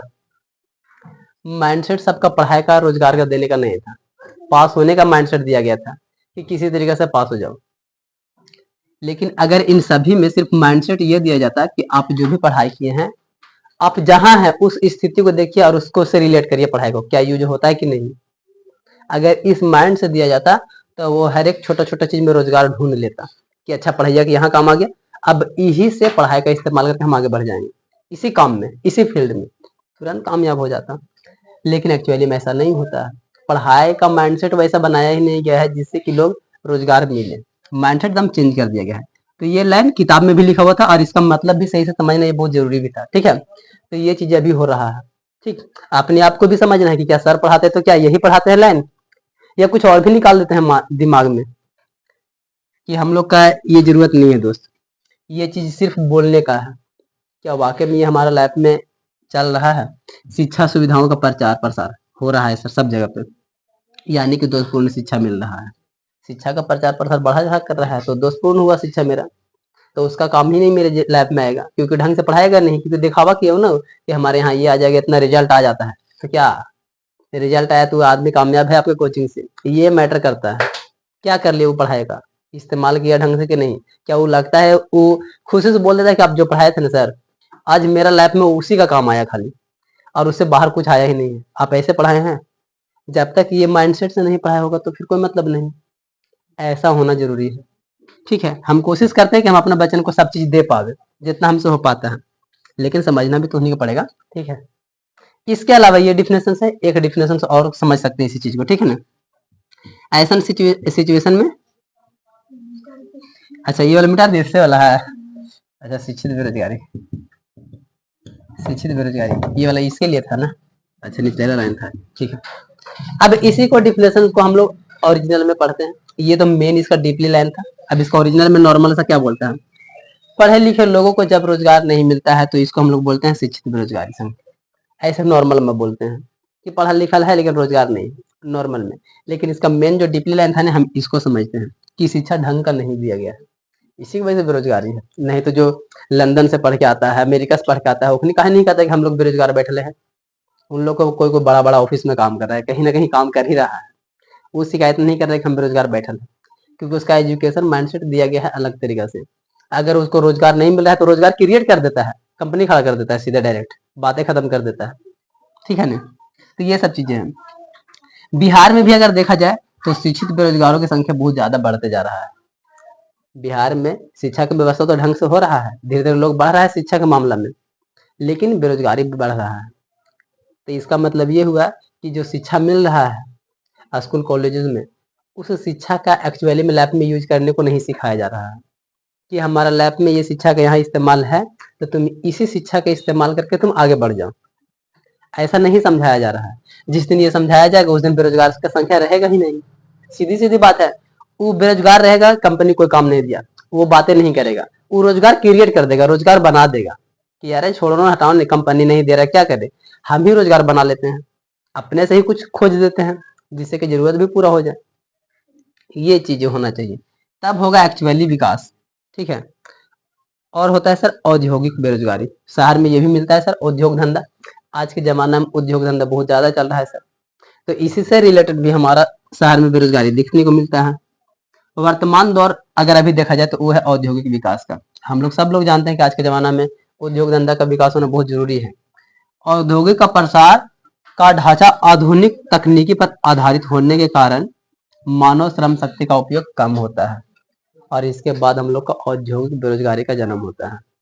मतलब सर आज के जमाना में उद्योग धंधा है ठीक, लेकिन जैसे जैसे उद्योग धंधा बढ़ते जा रहा है वैसे वैसे उसमें आज का मॉडर्न जमाना का मशीन यूज होने लगा है, ना कि पुराना जमाना का। तो जब मॉडर्न जमाना का मशीन यूज होगा तो जो उसमें आदमी पहले से काम कर रहा था अब उसका जरूरत नहीं ना है। अब हमको चाहिए मॉडर्न जमाना का मशीन जो 10 आदमी काम अकेले कर दे। क्वेश्चन सिचुएशन में सिर्फ और सिर्फ मशीन रह जाएगा काम करने को, इंसान तो रहेगा ही नहीं, तो बाकी लोग बेरोजगार हो गए।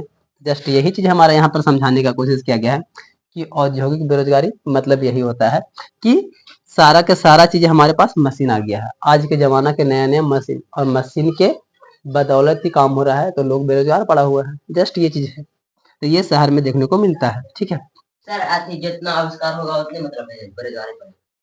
हाँ देखो, जितना आविष्कार उतना बेरोजगारी बढ़ेगा, लेकिन इसका दोनों पहलू समझना बहुत जरूरी है, एक पहलू समझेंगे तो गलत हो जाएगा, इसलिए हम हमेशा दोनों पर बात करते हैं। देखो जितना आविष्कार होगा तो बेरोजगारी बढ़ेगा, ये हम भी मानते हैं, बेरोजगारी बढ़ेगा, लेकिन इसका दूसरा पहलू भी देखो सर कि जो आविष्कार करेगा वो लोग का रोजगार ही ना मिल रहा है। जो आविष्कार खुद कर रहा है तू तो रोजगार है ना उसका। आविष्कार हम कोई चीज का किए तो मेरा रोजगार था, और जरूरत 2-4 आदमी पड़ेगा तो उसको भी दे देंगे काम, क्योंकि सब एक लौता अकेले तो कर नहीं सकते हैं, हम रोजगार देंगे। लेकिन जो इस लायक नहीं था, जो नया चीज आविष्कार हुआ उसका यूज नहीं जानता है, उसको मतलब नहीं समझता है, तो वो लोग बेरोजगार रहेगा। ये चीजें है। और दूसरा चीजें है भाई रे कि आप जो आविष्कार कर रहे हैं उसका इस्तेमाल करने वाला लोग ज्यादा है तो आपको ज्यादा फायदा होगा, कम है तो थोड़ा सा कम फायदा होगा। तो जब कम लोग रहेगा तो जरूरत के अनुसार जितना ज्यादा आविष्कार होगा उतना लोगों का जरूरत भी पड़ेगा, तो उतना लोगों का भरपूर दे भी दिया जाएगा। मतलब ओवरऑल देखा जाए तो एक पहलू देखा जाए तो बेरोजगारी बढ़ जाएगा सर, क्योंकि जैसे जैसे मशीन आएगा तो 10 आदमी के काम के जगह पर मशीन एक आदमी के काम कर देगा, मतलब एक अकेले काम कर देगा 10 आदमी वाला। ऐसा सिचुएशन में आविष्कार कहेगा कि बेरोजगारी बढ़ गया दोस्तों। लेकिन मशीन को लगाने से हम लोग उसमें जो प्रॉफिट्स मिलेगा वो बहुत ज्यादा मिलेगा, और उस प्रॉफिट से टैक्स दे करके लोगों का गरीबी को भी खत्म किया जा सकता है थोड़ा हद के लिए। ठीक है, तो वो भी एक प्लस पॉइंट है। देखा जाए तो दोनों पहलू में से दोनों पहलू काम करता है, लेकिन बेरोजगारी का संख्या बढ़ेगा। अब अगर उसको कम करना है तो फिर आपको जनसंख्या नियंत्रण पर ध्यान देना पड़ेगा, तभी ये काम करेगा। खैर ऐसे बहुत सारा लेक्चर है, छोटा छोटा बात पर बहुत सारा लाइन निकल सकता है, बट बहुत ज्यादा क्लास लंबा हो जाएगा, इधर चलते हैं। ठीक है, औद्योगिक बेरोजगारी की संख्या शहरी क्षेत्रों में बढ़ रही है। ये बात भी सच है भाई रे, क्योंकि शहर में लोग ज्यादातर गांव से होकर के शहर में जा शिफ्ट हो रहा है, अपने आप को कर रहा है, क्योंकि गांव में काम धाम तो पहले ही से इतना बेरोजगारी पड़ा हुआ है गांव में, कहाँ से लोग गांव में करेगा, सब गांव से निकलता है शहर की ओर भागता है। और शहर में जाकर के वहां देखने को मिलता है यार कि उद्योग धंधे में तो मशीन ज्यादातर काम कर रहा है, इंसान का जरूरत कहाँ है। बड़ा बड़ा मशीन लगा हुआ है, जहाँ पर पहले 50 आदमी काम करता था अब 10-20 में निपट जाता है, तो काम भी नहीं मिल रहा उतना ज्यादातर में। ठीक है, आगे एक और है तकनीकी बेरोजगारी। वर्तमान समय में तकनीकी परिवर्तन के फलस्वरूप इस तरह की बेरोजगारी शहरी क्षेत्रों में पाई जाती है। खैर यहां तक समझिए इसको, ठीक है ना। वर्तमान समय में तकनीकी परिवर्तन, मान लेते हैं कि हमारे पास में पहले का साधन था कि टिकट कटाना है ट्रेन का, तो जाते थे और लाइन में लगते थे, टिकट काटने वाला 10 लोग 20 लोग बैठ के करता था। लेकिन अब क्या है सर, तकनीक विकास हो गया है, अब कौन जाता है टिकट कटाने, मोबाइल से ऑनलाइन कर देता है, टिकट हो गया उसका। तो वो जो 10 आदमी टिकट काट रहा था बैठ के काउंटर पे, उसका जरूरत है क्या, नहीं। तो सीधा सीधी बात है कि जो तकनीक परिवर्तन हो रहा है, जो आज मॉडर्न जमाना में छोटा से छोटा चीज टेक्नोलॉजी बढ़ रहा है, जिसकी वजह से सारा व्यक्ति काम को खींच ले रहा है, अकेले कर दे रहा है, सब 10 आदमी काम अकेले कर दे रहा है। तो भाई 10 आदमी की जरूरत अब नहीं है। तो यहाँ पर इस तरीका का जो तकनीकी बेरोजगारी है वो भी शहर में देखने को मिलता है, क्योंकि ज्यादातर टेक्नोलॉजी वाला सामान शहर में ही लोग यूज करता है। गांव में तो हम लोग फिजिकली जितना हो सकता है उतना यूज करते हैं, गांव में उतना विकास नहीं है। और अधिकतर टेक्नोलॉजी वाला सामान जो होता है, तकनीक वाला, वो बिजली से चलने वाला होता है, अधिकतर चीजें। और गांव में उतना बेहतर बिजली नहीं होता है, ठीक है। कुछ ही ऐसा चीज होगा जो कि बिजली के इस्तेमाल से ना चलता हो, लेकिन अधिकतर टेक्नोलॉजी तुमको बिजली से ही मिलेगा, बिना बिजली कोई काम ही नहीं करता है। तो बिजली का ज्यादातर व्यवस्था शहर में होता है, ठीक है। आधुनिक युग में नए नए तकनीकों के कारण पूर्व में कार्यरत कर्मियों की छटाई कर दी जाती है। मतलब यही बात जो अभी बताए हैं कि जो पहले काम कर रहा है, जैसा ही नया टेक्नोलॉजी आएगा तो उसको हटा दिया जाएगा कि बाबू रे अब तोड़ने की जरूरत नहीं है, तो जगह पर ही मशीन काम करेगा, तो तुम लोग जाओ, खत्म। जो लोगों का रोजगार मिला था उसको फिर से बेरोजगार कर दिया गया। टेक्नोलॉजी आया भाई रे, बेरोजगार कर दिया। तो जब इतना सारा सिचुएशन क्रिएट हो रहा है तो फिर हमको क्या करना चाहिए? फिर हमको कारण ढूंढना चाहिए कि सबसे बड़ा कारण आखिर क्या है बेरोजगारी का। इतना सारा हम समझ रहे हैं सर कि बेरोजगारी इतना तरह का होता है, तो किसके वजह से हमको रोजगार नहीं मिल रहा है? हमको 10 आदमी का काम मशीन अकेले कर दे रहा है, तो अब बच गया कि आदमी 10 को एक्स्ट्रा हो गया है, तो हमको ध्यान देना पड़ेगा कि आदमी कम रहे कम से कम। जब काम मशीनें कर रहा है तो आदमी कम ही होना चाहिए, मतलब जनसंख्या कम होना चाहिए। ऐसा ऐसा चीजें हम लोग का कारण बहुत सारा देखने को मिलेगा सभी सिचुएशन के अनुसार से, लेकिन उसमें नंबर 1 पर आएगा जनसंख्या ही। क्योंकि जब टेक्नोलॉजी बढ़ेगा, सब चीज बढ़ेगा, तो जाहिर सी बात है आदमी का कम इस्तेमाल होगा। तो फिर हम लोग को ध्यान देना पड़ेगा कि जनसंख्या धीरे धीरे कम करो दोस्त, क्योंकि तुम कम नहीं करोगे तो समस्या बढ़ते जाएगा। जैसा ही जनसंख्या कम होने लगेगा, तुमको 99-100% पूरा समस्या खत्म हो जाएगा जनसंख्या खत्म होने से ही। तो कंट्रोल करना फिर चालू, जनसंख्या नियंत्रण चालू, तो ये चीज से ही तुम्हारा सारा चीजें फिर ठीक हो जाएगा। आज बहुत बड़ा बड़ा जो देश विकास किया हुआ है ना, उन लोगों के पास में संपत्ति जितना है, पैसा जितना है, जनसंख्या और कम में है, जिसकी वजह से उसका रईसी दिखता है। और जिसके पास कुछ नहीं, मेरे पास जनसंख्या बहुत ज्यादा है, गरीबी दिखता है। सीधा सा लॉजिक है भाई, आपके पास कुछ नहीं है, जनसंख्या सिर्फ है, तो गरीबी ही ना रहोगे, कैसे खिलाओगे, कहाँ से क्या करोगे? आदमी के पास है बहुत ज्यादा, 1-2 बाल बच्चा। ये देश का बात कर रहे हैं, ठीक है ना। अमेरिका ले लो, जापान ले लो, ये सब देश ले लो, कम जनसंख्या भाई रे, और उसके पास है ज्यादा, तो दिखता है अमीरी। भारत जहाँ जनसंख्या ज्यादा है ये नहीं कुछ भी, खाली खेती बाड़ी है, तो दिखता है गरीबी। तो ये सभी चीजों को अब हम लोग समझेंगे बारी बारी से, ठीक है, कि आखिर हमारे पास जो ये बेरोजगारी का जन्म हो रहा है, कौन कौन से कारणों से हो रहा है, वो सब चीजें कल बात करेंगे, ठीक है। और फिर इसको हम कैसे दूर कर सकते हैं ये भी बात करेंगे। सरकार इसको कैसे दूर करने के लिए कुछ कोशिश किया वो भी बात करेंगे, या तो फिर गैर सरकारी यानी कि प्राइवेट चीजें क्या कोशिश किया जिससे गरीबी बेरोजगारी दूर हो जाए। तो बेरोजगारी के साथ में गरीबी भी चलेगा, क्योंकि शुरुआत में ये बातें बोला गया था कि गरीबी और बेरोजगारी दोनों साथ साथ चलता है। तो ये चीजें का रिलेट दोनों चैप्टर से ही करना है, और ये इसका जवाब मिलेगा आगे में। ये चैप्टर खत्म होते होते तुमको ये सारा सवाल का जवाब मिल जाएगा। अब अगर बेरोजगारी बढ़ता है तो क्या लोगों पर प्रभाव पड़ता है, कैसा माइंडसेट हो जाता है, एक बाय एक लाइन मिलेगा। जितना हमसे हो पाएगा हम अपना तरफ से, हम अपना माइंड से भी समझाएंगे जो हम सीखे हैं इतना दिन में। बात अब ये आता है, ग्रामीण बेरोजगारी समझे, शहरी बेरोजगारी समझे, लेकिन पॉइंट ये है कि बेरोजगारी आखिर आ कैसे रहा है। मुद्दा ये है सिर्फ कि बेरोजगारी का जन्म हुआ कहाँ से रहा है, कैसे जन्म हो रहा है। कोई भी चीजों के जब तक हम लोग कारण नहीं समझेंगे तब तक उसका हम समाधान नहीं खोज सकते हैं। पहले हमको कारण समझना पड़ेगा कि कहाँ से आया बेरोजगारी। जैसे गरीबी में समझे थे, गरीबी कैसे आ रहा है। एग्जैक्टली गरीबी और बेरोजगारी, यहाँ पर हम दोनों को मिक्स करके बात करेंगे। चाहे गरीबी पर चर्चा कर दीजिए, चाहे तो बेरोजगारी पर चर्चा कर दीजिए, दोनों मैंने सेम बात की है। गरीबी कब है सर? जब बेरोजगारी है तो गरीबी ही है। तो गरीबी दूर करना है मतलब कि रोजगार मिलेगा तभी ना दूर होगा, तो दोनों साथ में चलेगा। तो बेकारी का जन्म हुआ कैसे, पॉइंट नंबर 1, पहला बात यही है। और जैसा ही ये पता चलता है कि इस कारण से हमारा बेरोजगारी आ रहा है या गरीबी आ रहा है, तो उस कारण को हटा दीजिए। इस पर एक छोटा सा याद आ गया लाइन, एक व्यक्ति का कहा हुआ ऐसा है कि एक कंपनी था जो कि बहुत ज्यादा ही नुकसान में चल रहा था, बहुत ज्यादा नुकसान हो गया, करोड़ों में नुकसान हो गया। तो सोचा कि हम क्या करें जिससे आगे बढ़े। तो वो कंपनी वाला सभी आदमी को बुलाया अपना जो मीटिंग होता है, और वो सिर्फ बोला कि जितना हो सकता है कंपनी को बर्बाद करने का आइडिया दो। सब लोग कंपनी को बर्बाद करने का आइडिया दे दी, बढ़िया बढ़िया, ऐसे करेंगे तो कंपनी बर्बाद, ऐसे करेंगे तो कंपनी बर्बाद। उसके बाद बोला ये सारा काम नहीं करना है, कंपनी ग्रोथ होगी। मतलब हमको यही चीज समझना पड़ेगा, ये स्टोरी है, कोई व्यक्ति का रियलिटी घटना है ये, ठीक है। ऐसा हम कोई भी स्टोरी ऐसा नहीं बोलेंगे जो कि हुआ ही ना हो। कल्पना भी करेंगे तो वो कहीं ना कहीं घटता है, तो कल्पना में आता है, वो कभी ना कभी होगा, ये हुआ रहता है।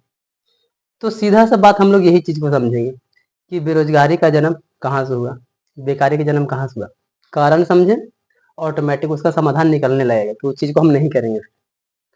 तो इसी चीज को हम लोग यहाँ लिख दिए हैं पॉइंट टू पॉइंट में, ठीक है।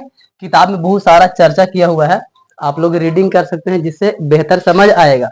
लेकिन जितना चीजें हम यहाँ पर लिखे हैं इस पर हम चर्चा करेंगे, क्योंकि इतना ही चीजें इसमें लिखा हुआ है। बस अपना भाषा में चर्चा करेंगे, किताब अपना भाषा में किया है, ठीक है। आगे चले। बेकारी का जन्म।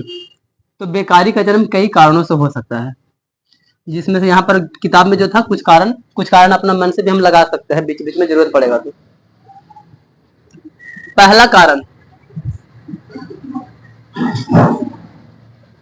ये मेरा फेवरेट कारण मानते हैं, जो कि हम शुरू से बोलते आ रहे हैं, गरीबी के टाइम से ही हर एक जगह पर दुनिया में जो सबसे बड़ा जो प्रॉब्लम क्रिएट करता है कोई भी दुनिया में किसी भी देश को आगे बढ़ने से, चाहे अपना देश हो चाहे दूसरा का देश हो, अपना घर हो अपना मोहल्ला हो या कुछ भी, सबसे बड़ा पॉइंट है जनसंख्या।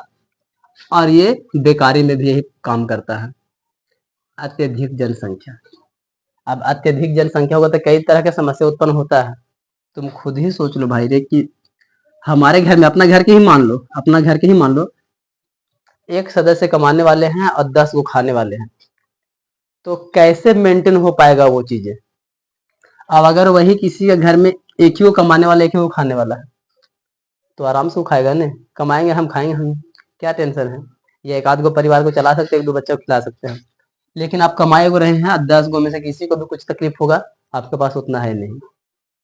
तो सीधी सा इसको और एग्जाम्पल से समझ सकते हो कि मान लेते हैं कि हमारा जो रोजगार के लिए जो अवसर मिला है वो 100 लोगों के लिए सीट खाली है, और जनसंख्या हमारे पास में हजारों है।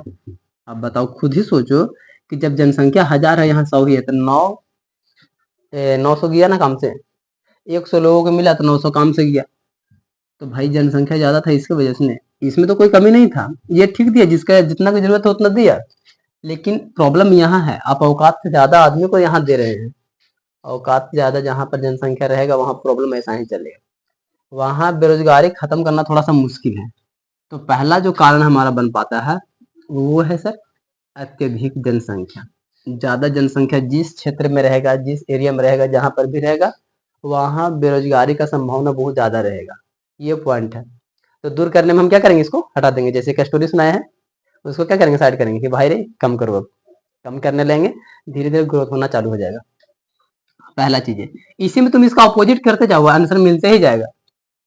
दूसरा है अशिक्षा। ये दोनों को हम हमेशा नंबर 1 2 पर ही रखते हैं, ये मेरा भी पर्सनली अनुभव है। जो व्यक्ति अशिक्षित रहेगा, तुम खुद ही देख सकते हो अपना भारत में, बिहार में, यहाँ पर भी बताया गया था, हमारा जो 2001 वर्तमान स्थिति के अनुसार देखा जाए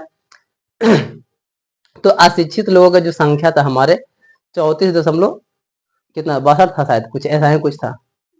और अगर हमारा बिहार में देखा जाए सर तो 53% के आसपास जनसंख्या अभी भी सर हमारे पास में अशिक्षित लोग था, ऐसा कुछ था। ठीक है, हम लोग पहले चर्चा कर चुके हैं ये सब चीजें पर। तो भाई रे हमारा बिहार की बात कर रहे हैं तो ये बात आ रहा है, लेकिन हम पूरा ओवरऑल दुनिया की बात करें तो जिस क्षेत्र में, जिस देश में अगर अशिक्षा होगा वहां पर भी बेरोजगारी रहेगा। क्योंकि जो व्यक्ति, अपने ही गांव में ले सकते हो, जो व्यक्ति अंगूठा मार होगा वो अपना कितना दिमाग लगा सकता है। और अगर कोई व्यक्ति दिमाग लगा सकता है तो 100 में से कोई एक व्यक्ति होगा जो अंगूठा छाप होगा, उसको पास दिमाग ज्यादा होगा और वो बढ़िया से काम कर करके पैसा खूब कमा रहा होगा। एक आधे % कोई होता है, सब नहीं होता है। अब तुम जितना भी आदमी देखो अपने गांव में जो अंगूठा मारता है, ये तनिक सुन साइन भी करने जाता है, उसके पास भी दिमाग नहीं है, क्योंकि उसके पास शिक्षा ढंग से नहीं मिला है। और जैसे कि हमने पिछला टॉपिक में लेक्चर किया था कि शिक्षा कितना इंपॉर्टेंट है, अगर शिक्षा को सिर्फ और सिर्फ नंबर के लिए पढ़ाया जाएगा तो उसका कोई काम नहीं आने वाला है। शिक्षा को हम लोग को वैल्यू क्रिएट करना पड़ेगा लाइफ में कि हमारा कहाँ पर इसका मतलब जरूरत है। तो वैल्यू जब तक नहीं मिलेगा एजुकेशन में तब तक फिर शिक्षा भी कोई काम का नहीं है। तो ये भी मेरा एक फेवरेट पॉइंट है सर कि जब तक अशिक्षा रहेगा तो बेरोजगारी का जन्म होते ही रहेगा। जैसे जैसे लोग शिक्षित होने लगेगा, सब पॉइंट्स को समझने लगेगा, तो फिर क्या करेगा वो कि ये गलती हमको नहीं करना है, क्योंकि समझ आने लगेगा तो गलती ही नहीं करेगा। जस्ट ये चीजें हैं। आगे हमारे पास में है कृषि का पिछड़ापन। क्योंकि हम लोग भारत और बिहार में दोनों भाई कृषि में मामला में आगे है, कृषि का मामला में, क्योंकि इन लोगों के पास में कृषि है, कुछ तो है नहीं। तो स्पेशली ये पॉइंट हम लोग के भारत के लिए लागू होता है। और भी ऐसा देश होगा जहां पर जो कृषि ज्यादा होता है तो ये वाला पॉइंट उस देश के लिए भी लागू होता है। ठीक है, डिपेंड पड़ता है उसका सिचुएशन क्या है। तो कृषि का पिछड़ापन का मतलब कि हमारा भारत में अगर देखा जाए तो खेती बाड़ी तो ठीक है, होने के लिए जमीन है, उपजाऊ जमीन है, सब कुछ ठीक है, लेकिन फिर भी खेती में पीछे है। क्योंकि इसके पास जितना टेक्नोलॉजी विकास होना चाहिए था आज के जमाना के हिसाब से, संकर बीज का अलग अलग नया तरह का वेराइटीज, जो कि दूसरा देश में देखते हैं बिना गुठली के ही आम, इतना तरह तरह का वेराइटी जो निकल रहा है हमारे इंडिया में दिखता ही नहीं है। तो जो विकास होना चाहिए था तो वो एक्चुअली में नहीं है। हमारा भारत लीजिए, अपना बिहार लीजिए, या कोई भी चीज लीजिए, कोई भी अपना भारत के अंदर का क्षेत्र ले लीजिए, जब तक इतना तरह का विकास नहीं हो पाएगा भाई रे तो पिछड़ापन तो रहेगा खेती में। और जब खेती में पिछड़ापन रहेगा तो हम जानते हैं कि कृषि प्रधान देश राज्य है, और यहाँ पर सारा के अधिकतर से जनसंख्या, आधा से भी ज्यादा जनसंख्या खेती पर ही डिपेंड करता है। और इतना जब जनसंख्या खेती पर ही है और खेती ही ढंग का नहीं है तो फिर कहाँ जाएगा, तो बेरोजगारी ही ना आएगा। सीधी सीधी बात तो यही कह रहा है। जस्ट ये भी चीजें है जो कि बेरोजगारी लाने का काम कर रहा है। नंबर 4 पे है कृषि पर जनसंख्या का अत्यधिक बोझ। जैसे इसी पॉइंट से ये निकला हुआ है, खेती पर जनसंख्या का ज्यादा बढ़ना। कमी, खेती हम कर रहे हैं ठीक है, खेती के बावजूद हमारे घर में या गांव में बहुत ज्यादा जनसंख्या दिन प्रतिदिन बढ़ते जा रहा है। क्योंकि पॉइंट हम लोग को पहले जिक्र कर चुके हैं कि ये सब लोगों में थोड़ा सा शिक्षा का कमी है, उतना प्रॉपर शिक्षा नहीं मिल पाया है। ठीक है, तो जैसे जैसे हमारा जनसंख्या बढ़ रहा है तो क्या लगता है खेत भी बढ़ेगा? खेत उतना ही ना रहेगा भाई। जनसंख्या बढ़ाएंगे तो खेत कहाँ जाएगा? खेत थोड़ी कि बड़ा हो जाएगा ऐसे ऐसे करके, खेत उतने रहेगा। आप जनसंख्या धीरे धीरे बढ़ा रहे हैं तो खेत पर क्या होगा? और चूंकि उन लोगों के पास में उतना कोई पैसा नहीं है कि वो लोग बढ़िया कुछ करे, तो ज्यादातर खेती पर ही डिपेंड हो जाएगा। अब जैसे जैसे जनसंख्या बढ़ेगा खेती पर डिपेंड होगा। तो हम लोग जानते हैं भाई कि जैसे जैसे जनसंख्या बढ़ रहा है तो खेती पर जब लोग बढ़ने लगेगा जनसंख्या उसका भी, तो फिर प्रचंड बेरोजगारी, छिपा हुआ बेरोजगारी दिखने लगेगा। जहां 10 आदमी चाहिए था वहां पर 20-20 आदमी काम कर रहा है वही कम्मा में, जरा उसको मतलब ही नहीं निकलता है। जैसे सपोज कि हमारे घर में मान लेते हैं, ये तुम लोग अपना घर में ले सकते हो कि मान लेते हैं कि कोई भी काम करने के लिए एक आदमी का ही जरूरत था। अब मम्मी जबरदस्ती बोलते कि तू कर, तू कर, चारों मिलकर बैठ के कर। काम एक आदमी का है और चारों से करवा करके थकेले हैं चारों की बिना मतलब में, और हमसे एगो भी कहेगा कि हम नहीं करेंगे तो लड़ाई हो जाएगा भाई कि तू नहीं कर हम नहीं करवो। तो ये चीजें गलत थॉट है। काम जब एक आदमी का भाई तो एगो करने दीजिए ना, दूसरा को भी तो दूसरा काम है, उसको रहने दीजिए, वो अपना कर रहा है। लेकिन नहीं, पेरेंट्स का जो होता है ना माइंडसेट, एकदम दिमाग घूमे रहता है, क्योंकि उनके पास थोड़ा सा समझ के भी कमी होता है। सोचते हैं कि सभी मिलके करेंगे तो जल्दी हो जाएगा, लेकिन काम में एक आदमी का तो जल्दी कैसे हो जाएगा? करना तो किसी को पड़ेगा, बाकी बैठ के तो बकैती करेगा सिर्फ। ये चीजें है। ठीक है, तो ये चीज को भी समझना है। तो अत्यधिक बोझ की वजह से सर ये भी हमारा बेरोजगारी का जन्म है, क्योंकि अत्यधिक बोझ हुआ तो उसमें प्रचंड बेरोजगारी तो दिख ही गया। ज्यादा जनसंख्या बढ़ी है तो कहाँ से दिखेगा कि भाई सबको रोजगार अलग अलग, खेत भी नहीं है बड़ा है, कृषि का क्षेत्र भी बड़ा नहीं है, लेकिन जनसंख्या खाली बढ़ रहा है। तो जाहिर सी बात है कि भाई रे बोझ ज्यादा दिखेगा, और ज्यादा बोझ है तो उसमें से जो जो लोगों का काम नहीं है वो बेरोजगार ही ना हुआ। सीधी सीधी बात तो यही नजर आ रहा है। नंबर 5 पे हमारे पास औद्योगिकरण का अभाव। औद्योगिकरण का अभाव हमारे देश में या राज्य में ले लिया जाए तो उतना उद्योग धंधा नहीं है, लेकिन अब धीरे धीरे ग्रोथ कर रहा है। तो अब की बात नहीं करते हैं, लेकिन फिर भी थोड़ा ग्रोथ हुआ है। ऐसा नहीं कि एकदम पूरा हाई लेवल पर एक ही बार में जंप मार दिया।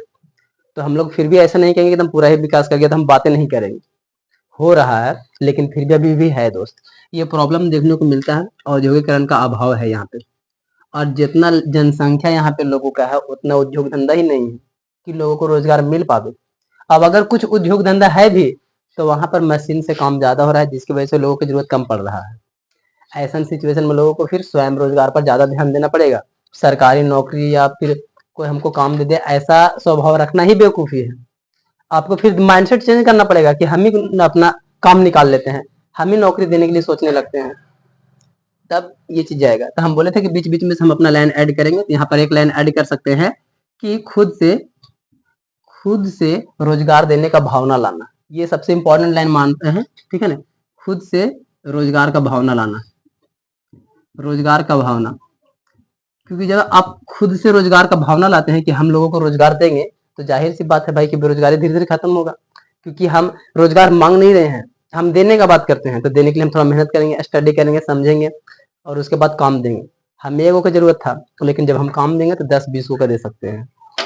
तो माइंडसेट जब चेंज होगा तो ऑटोमेटिक है कि बेरोजगारी खत्म हो जाएगा। ये माइंडसेट चेंज करने से हो जाएगा। तो यहाँ पर एक मेरी तरफ से ऐड कर सकते हैं, लास्ट में भी लिख सकते हैं या बीच में कहीं लिख सकते हैं। पूंजी का अभाव, गरीबी वाला हम लोग चैप्टर में समझे थे कि भाई गरीबी है तो पूंजी की कमी है, जिसकी वजह से गरीबी है। और इसी को घुमा फिरा के जब हम लोग काम करते हैं तो कम पूंजी, तो कम इन्वेस्टमेंट, तो कम ही लाभ होता है। तो ये सारा जो प्रॉब्लम है वो हमारा बेरोजगारी में भी आता है। जब आपके पास पूंजी का कमी होता है तो आप कुछ कर नहीं सकते हैं, कुछ डिसाइड नहीं ले सकते कि हम ये करेंगे और इसमें लाभ ही लाभ हो जाएगा, क्योंकि आपके पास पैसा ही नहीं है ना, तो कहाँ से होगा। और उसके अलावा अगर आपके पास ये सब में से कमी है तो फिर और प्रॉब्लम हो जाएगा। आप शिक्षित नहीं है और पैसा भी नहीं है तो और फिर मामला बिगड़ जाएगा पूरा। आप शिक्षित है, सब कुछ ठीक है, लेकिन थोड़ा सा पैसा कमी हो गया। तो पहले बताए थे कि लोन लेकर के आप काम कर सकते हैं, निपटा सकते हैं, लेकिन उसको भी सर्वाइव करने के लिए आपके पास थोड़ा सा थॉट माइंडसेट होना चाहिए ऐसा कि हम लोन लेने के बाद भी दे देंगे, काम भी निकाल लेंगे, सब कर लेंगे, निपटा लेंगे, ठीक है। ऐसा माइंडसेट रहेगा तब आप कामयाब हो जाएंगे। तो इसमें सर कि पूंजी का अभाव, हमारे पास पैसा जब नहीं रहेगा तो हम कोई चीज में विकास भी नहीं कर सकते हैं, रोजगार भी नहीं कर पाते हैं, ठीक है। अगर हमारे पास पैसा रहता सर, हम पढ़ाई लिखाई करके कुछ सोचते। हमारे पास पैसा नहीं था, हम पढ़ाई लिखाई भी नहीं करते हैं, उसके लिए फॉर्म अप्लाई करने के लिए भी पैसे इन्वेस्ट नहीं करते हैं, कहीं पर नौकरी में जाने, इंटरव्यू लिए जो चीजें जरूरत है तो वो चीज भी हमारे पास नहीं हो पाता है। तो ये सब चीजें हैं। अगर काम पर जाते हैं तो थोड़ा दूरी में है तो उसके लिए आने जाने का खर्चा है, वो नहीं इन्वेस्ट कर पाते हैं। मतलब कुल मिलाकर के सर पैसा का अगर कमी रहेगा तो भी हम लोग को बेरोजगारी देखने को मिलता है। प्रशिक्षित श्रम शक्ति का अभाव, ये बहुत इंपॉर्टेंट लाइन, हम इसको मानते हैं। आज के जमाना में बच्चन को इसी पर ज्यादा जोर देना चाहिए, ठीक है। प्रशिक्षित श्रम शक्ति, लोगों का मेहनत में सर कमी है क्योंकि वो प्रशिक्षित नहीं है, उसके पास स्किल जो है ना डेवलप नहीं है बढ़िया से। अगर किसी के पास कोई स्किल है, जैसे मान लेते हैं कि हम पढ़ा रहे हैं, हमारे पास स्किल थोड़ा धीरे धीरे करके ग्रोथ कर रहा है, पढ़ाने में थोड़ा माहिर हो सकते हैं, बोलने में थोड़ा अच्छा हो सकते हैं, तो और बेहतर पढ़ा सकते हैं, तो लोग हमको और बेहतर पढ़ने के लिए एकदम इच्छुक रहेगा कि हम इसी से पढ़ेंगे। लेकिन अगर मेरे अंदर स्किल नहीं रहे, थोड़ा सा डरपोक जैसा पढ़ावे, डेराल डेराल पढ़ावेंगे, तो फिर क्या करेगा लोग, इसको पास नहीं पढ़ेंगे, ऐसे बोलेगा। तो सीधा सा है कि प्रशिक्षित श्रम शक्ति आपके पास में है, लेकिन आप प्रशिक्षित नहीं है, ट्रेंड नहीं है उस चीज में, मास्टर नहीं है। अब मास्टर नहीं रहेंगे भाई रे, तो लोग आपके पास आएंगे नहीं, आप बेरोजगार रहेंगे ही रहेंगे। तो आपके पास जो भी स्किल है उसमें आपको ट्रेंड होना पड़ेगा, और जब आप कोई स्किल में ट्रेंड हो जाते हैं तो आपके पास रोजगार का अवसर ही अवसर मिलता है, बेरोजगारी नहीं होता है, क्योंकि आपके पास स्किल है। ई नहीं तो ऊ नहीं तो ऊ, कोई ना कोई काम पर जंप मारेंगे और सक्सेस हो जाएगा। तो ये चीजों को भी ध्यान देना है, ठीक है। ये इसको हम बहुत इंपॉर्टेंट मानते हैं कि जब लोग प्रशिक्षित हो जाता है तो उसका अपना जो श्रम शक्ति है ना, उसको जब मेहनत करके लगाएगा तो ठीक हो जाएगा। लेकिन यहाँ पर लोगों में अभाव है, मेहनत ही नहीं करना चाहता है, स्किल को डेवलप नहीं करना चाहता है, तो कहाँ से ग्रोथ होगा। सीधी सीधी बात है, को बेरोजगारी रह जाएगा, शिकायत करते रहेगा कि सरकार क्या किया या माए बाप क्या किया, बस ऐसा ही चलते रह जाएगा जीवन पूरा, ठीक है। इतना सारा पॉइंट से हमको पता चल रहा है सर कि बेरोजगारी आ रहा है, बस ये चीजें हैं। अब इन सबको खत्म करना है, तो इन सभी को खत्म करने के लिए क्या करेंगे, सभी को हटा दो, हट जाएगा तो काम हो जाएगा। जैसे कि हाँ उल्टा कर दीजिए, स्टोरी के माध्यम से, जो स्टोरी समझ में आया है तुम लोग का, ठीक है, ठीक है। लेकिन फिर भी देखते हैं थोड़ा सा अलग स्टाइल में, इतना तो कह ही देंगे भाई रे, उसके अलावा भी और क्या कर सकते हैं, सरकार क्या कर सकता है, ठीक है। तो यहाँ पर आगे समझते हैं, बेकारी समाप्त करने अथवा रोजगार बढ़ाने के उपाय क्या क्या किया गया है, कि कैसे हम बेरोजगारी को दूर कर सकते हैं, कैसे रोजगार को बढ़ा सकते हैं, ये पॉइंट्स। तो इसके लिए हमारे पास 2 प्रयास किया जा सकता है, सरकारी प्रयास और गैर सरकारी प्रयास, ठीक है ना। अब आप लोग जाइए गरीबी वाला चैप्टर में। जब हम लोग गरीबी का चैप्टर पढ़े थे तो उसमें कुछ पॉइंट्स 10 गो पढ़े थे, और उसमें कुछ सरकारी प्रयास भी पढ़े थे, कुछ गैर सरकारी प्रयास भी पढ़े थे। एग्जैक्ट आप वही चीज को इसमें ऐड कर देंगे, काम हो जाएगा। जो उसमें था गरीबी दूर करने का उपाय, तो वही चीज इसमें ऐड कर देंगे। जो उसमें था गरीबी का कारण, वही यहाँ पर बेरोजगारी का कारण है। सेम टू सेम पॉइंट है, कोई भी फेरबदल नहीं है, लेकिन उसके अलावा फिर भी इसमें कुछ यूज किया गया तो हम यहाँ पे लिख दिए हैं। ठीक है, बुक्स में भी कुछ चीजें ऐसा मिक्स था बीच में कि ये जो पहले पढ़ चुके हैं, तो हमने वो चीजें नहीं लिखा। तो जो हमारा काम का है बस हम उस पर फोकस करते हैं, बाकी वो चीजें भी आप लोग जाकर के देख लेना। वो जिसको नहीं आइडिया है वीडियो भी देख लेना, समझ में आ जाएगा। हम इस पर बात करते हैं। सरकारी प्रयास में सरकार क्या किया है? ग्रामीण युवा स्वरोजगार प्रशिक्षण योजना तैयार किया है। ये क्या सर? गांव में जितना भी युवा है, युवा मैंने जवान लोग, हम लोग यंग मैन, ठीक है ना, जवान आदमी, तो जवान आदमी के लिए स्वरोजगार प्रशिक्षण कि आप स्वयं से कैसे रोजगार कर सकते हैं, उसके लिए ट्रेनिंग किया है, इसका योजना बनाया है। अगर आप केवाईपी का नाम सुने होंगे, कुशल युवा प्रोग्राम सुने हैं? कुशल युवा प्रोग्राम जब 10th आप पास करेंगे ने, तो कंप्यूटर के लिए प्रशिक्षण दिया जाता है सरकारी रूप से। हालांकि उतना अच्छा से तो ट्रेंड नहीं किया जाता है, क्योंकि टीचर थोड़ा सा कोढ़िया होते हैं लेकिन फिर भी कोशिश तुम्हारा रहना चाहिए कि हम सीखने के इच्छुक हैं तो तुम सीख लोगे। सर के भरोसे मत रहना, क्योंकि वहां पर जो चीजें सिखाया जाता है सब रिकॉर्डेड होता है मोबाइल लैपटॉप में। सब जाना है तुमको, देखना है, जैसे पढ़ाएगा वैसे सीखना है बस। उसमें टीचर का भी जरूरत नहीं पड़ता है, तो कोढ़िया पनाई करेंगे टीचर तो कोई दिक्कत नहीं है। ठीक है, तो हम भी यहाँ पर किए हैं।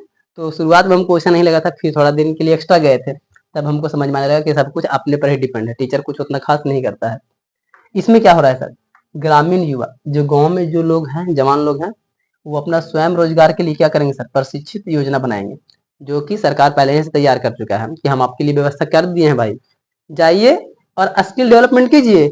जो कि यहाँ पर हम लोग के लिए केवाईपी है, कुशल युवा प्रोग्राम, ये सरकारी है। जाइए वहां पे कंप्यूटर सीखिए सरकारी फ्री में, उसके बाद आप उसका फायदा उठाइए। कंप्यूटर से रिलेटेड जितना बातें हैं आप जानिए, उसका फायदा उठा सकते हैं।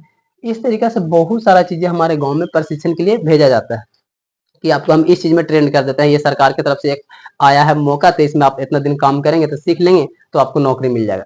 ऐसे सुनो ना, अभी बहुत जगह पे एरिया में हो रहा है। कुछ संस्था भी ऐसे आता है कि आप मेरे जगह पढ़िएगा, 1 महीने 2 महीने 4 महीने में हम आपको काम लगवा देंगे, इतना बना देंगे ना कि आप काम लग जाएगा। सर ऐसे हर साल मतलब हर साल सरकार अधिक कराता है खेल, मतलब बच्चों के साथ। हाँ, खेल तो होता ही है, वो तो जैसे सरकार एक सरकारी स्कूल से दूसरा सरकारी स्कूल में होता है, तो वो भी सरकार का ही एक तरह का ट्रेनिंग ही होता है कि बच्चों को इस योजना का लाभ मिले, और बच्चा के जो अंदर कौशल है खेल कूद में, चाहे क्रिकेट हो या म्यूजिक हो, इन सब में भी होता है कि मौका मिलना चाहिए उसको भी, तो ये भी सरकारी होता है। ये सब अधिकतर तुमको नवोदय वाला स्कूल में ज्यादा देखने को मिलेगा, जितना भी सब फैसिलिटीज होता है। और जो हॉस्टल वाला होता है ना खेला, उन सब में ज्यादातर देखने को मिलता है कि इस स्कूल से उस स्कूल में मुकाबला चलता है, तो ये भी है, उसमें इनाम भी मिलता है। तो उससे होता क्या है कि लोगों के अंदर जो स्किल है ना, वो दिखता है कि लड़का किस चीज में मास्टर है, कबड्डी खेलने में मास्टर है, क्रिकेट खेलने में मास्टर है। जब वहां से पता चलेगा तो वो अपना रूट चेंज करेगा। ठीक है, आगे तो मतलब इसमें यही चीज हमारे पास था कि ग्रामीण युवा स्वरोजगार, आप अपने से कैसे रोजगार कर सकते हैं उसके लिए ट्रेन करना। ये भी सरकार का स्कीम है, जो कि बेहतर स्कीम हम मानते हैं। आपको जब सब कुछ उपाय बता रहा है कि देखो बाबू ये करो, तुम्हारा रोजगार खत्म होने का संभावना बढ़ जाता है। ऐसा नहीं कहेगा कि 100% खत्म, ऐसा कोई चीज कहता ही नहीं है, हमेशा संभावना पे बात करता है कि हम सिखा दिए हैं, अब ये आपका चॉइस है कि आप क्या करेंगे। आपको लगता है काम करना है तो करिए, नहीं करना है तो घर बैठिए। ठीक है, लेकिन सरकार अपनी तरफ से कर रहा है। तो ये चीजें, ग्रामीण महिला एवं बाल विकास योजना, इस पर ज्यादा जोर डालिएगा। ठीक है, आज के जमाना में हालांकि महिला लोग ठीक है ग्रोथ कर रही है, लेकिन अभी भी बहुत पीछे है, क्योंकि महिलाओं का जो शिक्षा स्तर देखा जाए तो काफी पीछे चला जा रहा है। पुरुषों के मुकाबले महिला एकदम आधा है पढ़ाई लिखाई में, तो उसको पहले ग्रोथ करना पड़ेगा। और उसके लिए सरकार यहाँ पर ये भी कह रहा है सर कि महिला विकास के लिए भाई हम लोग योजना बना रहे हैं, जिसमें महिला का भी विकास हो। महिला लोग खुद अपने आप को कहे कि नहीं हम भी विकास करना चाहते हैं, और जिस क्षेत्र में विकास करेंगे उस क्षेत्र में उनका महारत हासिल होगा। ठीक है, बाल विकास भी, बाल विकास योजना भी है, जिससे कि जो बच्चे लोग हैं, बालक लोग हैं, उन लोग को एक बेहतर समझ मिले कि हाँ ये काम हम ऐसे कर सकते हैं बड़ा होकर के, या अभी हम समाज में माइंड विकास करके रखेंगे तो आगे काम आ सकता है, इस तरीके से। तो यहाँ पर ये भी दिया गया है, जवान लोगों के लिए भी है, बालक के लिए भी है, महिलाओं के लिए भी, तीनों तरह से विकास का योजना बनाया गया है, जिससे कि बच्चन को बेहतर से बेहतर हो पावे, अपना स्किल को विकास कर पावे। ठीक है, तो ये भी सरकारी द्वारा किया गया है। जवाहर ग्राम समृद्धि योजना, ये चीजें हम फिर से बता रहे हैं कि पहले ही गरीबी वाला चैप्टर में हम लोग लेक्चर कर चुके हैं, ठीक है ना। इसमें 100 दिनों का काम मिलना, और महिलाओं के लिए स्पेशली बोला जाए तो शायद 33% के आसपास में ऐसा ही कुछ था, देख लेते हैं एक नजर। हाँ, 33% के आसपास में महिलाओं के भी इसमें भागीदारी अच्छा खासा दिया गया है। तो ये चीजें हम लोग पहले जान चुके हैं, ज्यादा इसमें नहीं है। तो जवाहर ग्रामीण समृद्धि योजना में यही चीज था कि लोगों को कम से कम साल भर में 100 दिन तो कम से कम मिनिमम मिलना ही चाहिए काम धाम, ताकि उसको पास खाने पीने का कमी ना हो, पैसा उतना आते रहे। ये सारा चीजें हम लोग पहले जान चुके हैं। अब अगर आपको इसके बारे में और डिटेल में जानना है तो आप ये वाला डब्बा को आप थोड़ा सा स्टडी कर लीजिए, रीडिंग कर लीजिए, आपको आइडिया मिल जाएगा। क्योंकि ये ऑलरेडी पढ़ा चुके हैं ना, इसलिए रीडिंग नहीं कर रहे हैं। अब ये जो तीनों मिलाते हैं ना, 2006 से इन तीनों को मिलाकर के एक ही चीज बनाया गया है, संपूर्ण राष्ट्रीय ग्रामीण रोजगार गारंटी योजना 2006। ठीक है, ये तीनों को मिला करके, यानी कि तीनों को हटा दिया और ये डायरेक्टली ये चीज कर दिया, यहाँ से यहाँ तक का ये एक योजना बना दिया गया जो कि 2006 में। हमको जहां तक याद है, हाल ही फिलहाल में जैसे मैं मतलब कि हम बक्सा में अपना पासबुक खोज रहे थे, तो अचानक से हमको यही वाला कार्ड मिल गया घर में। पीला रंग का कार्ड होता है, उसमें आपका पूरा रिकॉर्ड देखा जाता है। जब उस टाइम में बनाया गया था, उसमें हम देखे मम्मी का फोटो, सब बहुत गरीबी हालत वाला, याद आ गया पूरा गरीबी अपना। राष्ट्रीय ग्रामीण विकास यहाँ पर लिखा रहेगा इसे, ठीक है ना, राष्ट्रीय ग्रामीण रोजगार गारंटी योजना, ये वाला लिख करके कार्ड मेन हेडिंग में पर, और तुमको देखना उसमें कि लिस्ट डाला हुआ रहता है कितना दिन काम किए, जो भी कह रहे हैं। वो गांव का कार्ड होता है, गांव में अगर काम पड़ता है तो आपका फैमिली में से कोई लोग जाकर के काम करेंगे, उस पर हाजिरी बनता है कि इतना दिन काम मिला है, ये तो उतना उसका पैसा बना है। इस तरीके से पहले जमाना का कार्ड आज तक मेरा घर में रखा हुआ है, यही लाइन लिखा हुआ है सेम टू सेम, यही वाला रोजगार वाला योजना वाला, ठीक है ना।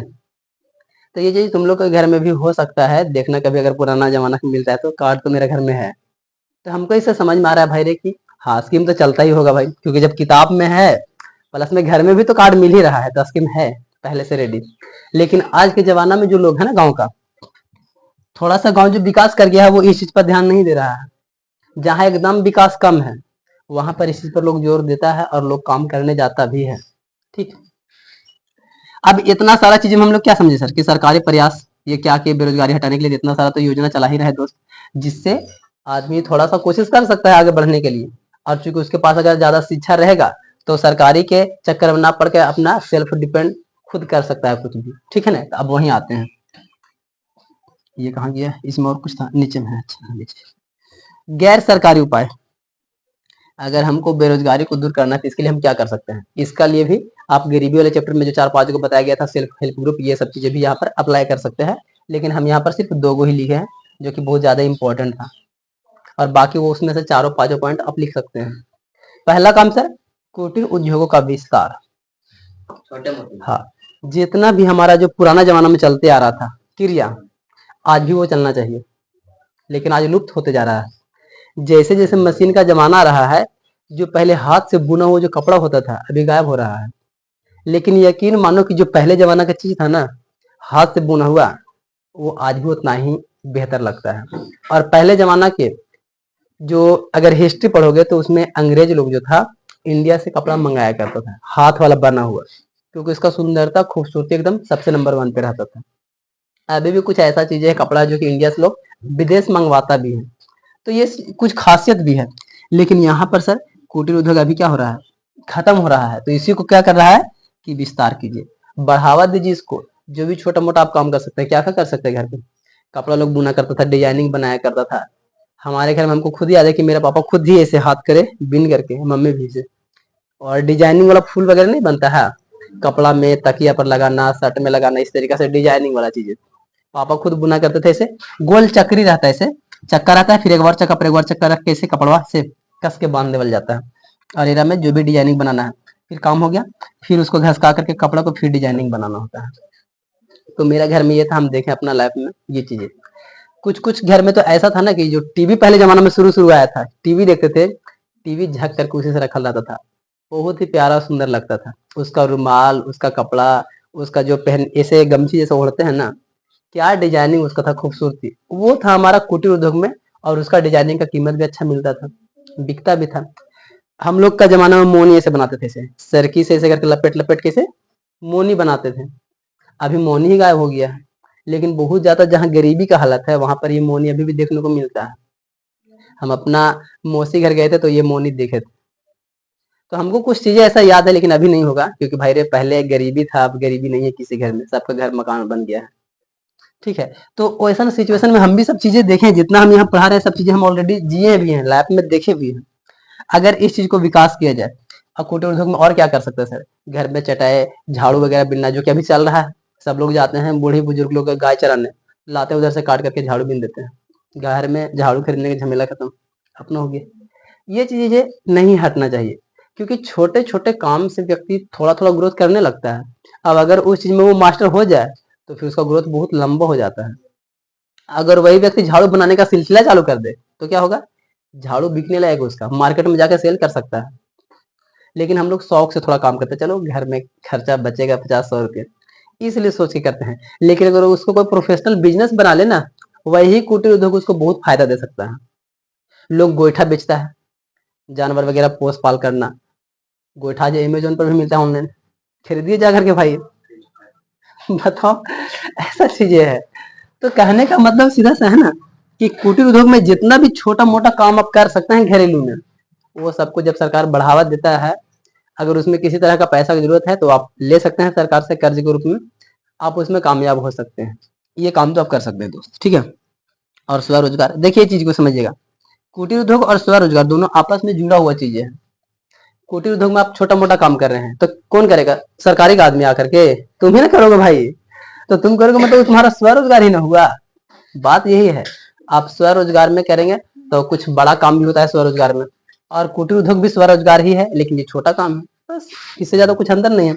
स्वरोजगार में आप साइकिल वगैरह बना सकते हैं, गैरेज खोल सकते हैं, छोटा मोटा काम के लिए स्टार्ट कर सकते हैं, फूटा परी चना बेच सकते हैं। स्टार्टिंग तो शुरुआत से छोटा सा ही होता है भाई, चाय बना करके भाई डॉली चाय वाला बन सकते हैं, छोटा सा स्टेप से, ठीक है ना।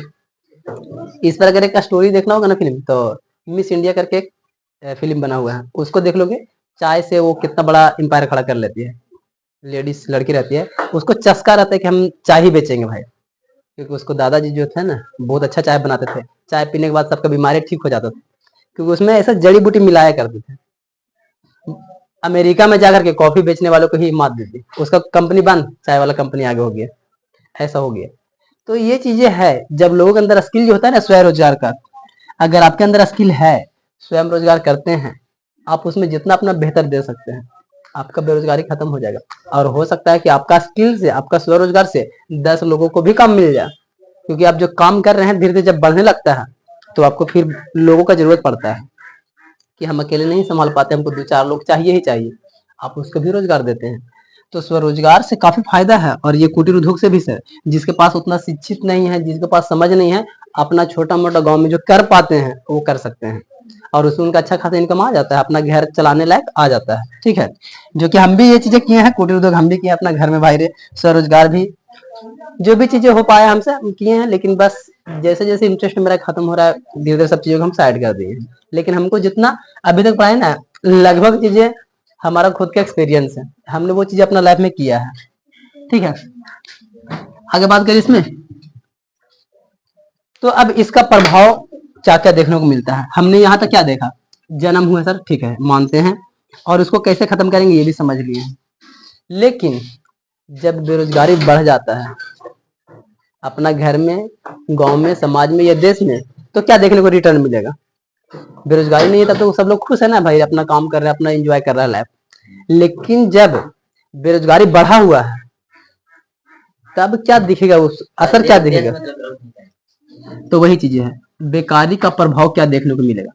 तो इसका 2 तरह से प्रभाव, ऐसे और भी बहुत सारा मिल सकता है, लेकिन मिनिमम 2 यहाँ लिया गया जो कि सबसे इंपॉर्टेंट है, सामाजिक रूप से और आर्थिक रूप से।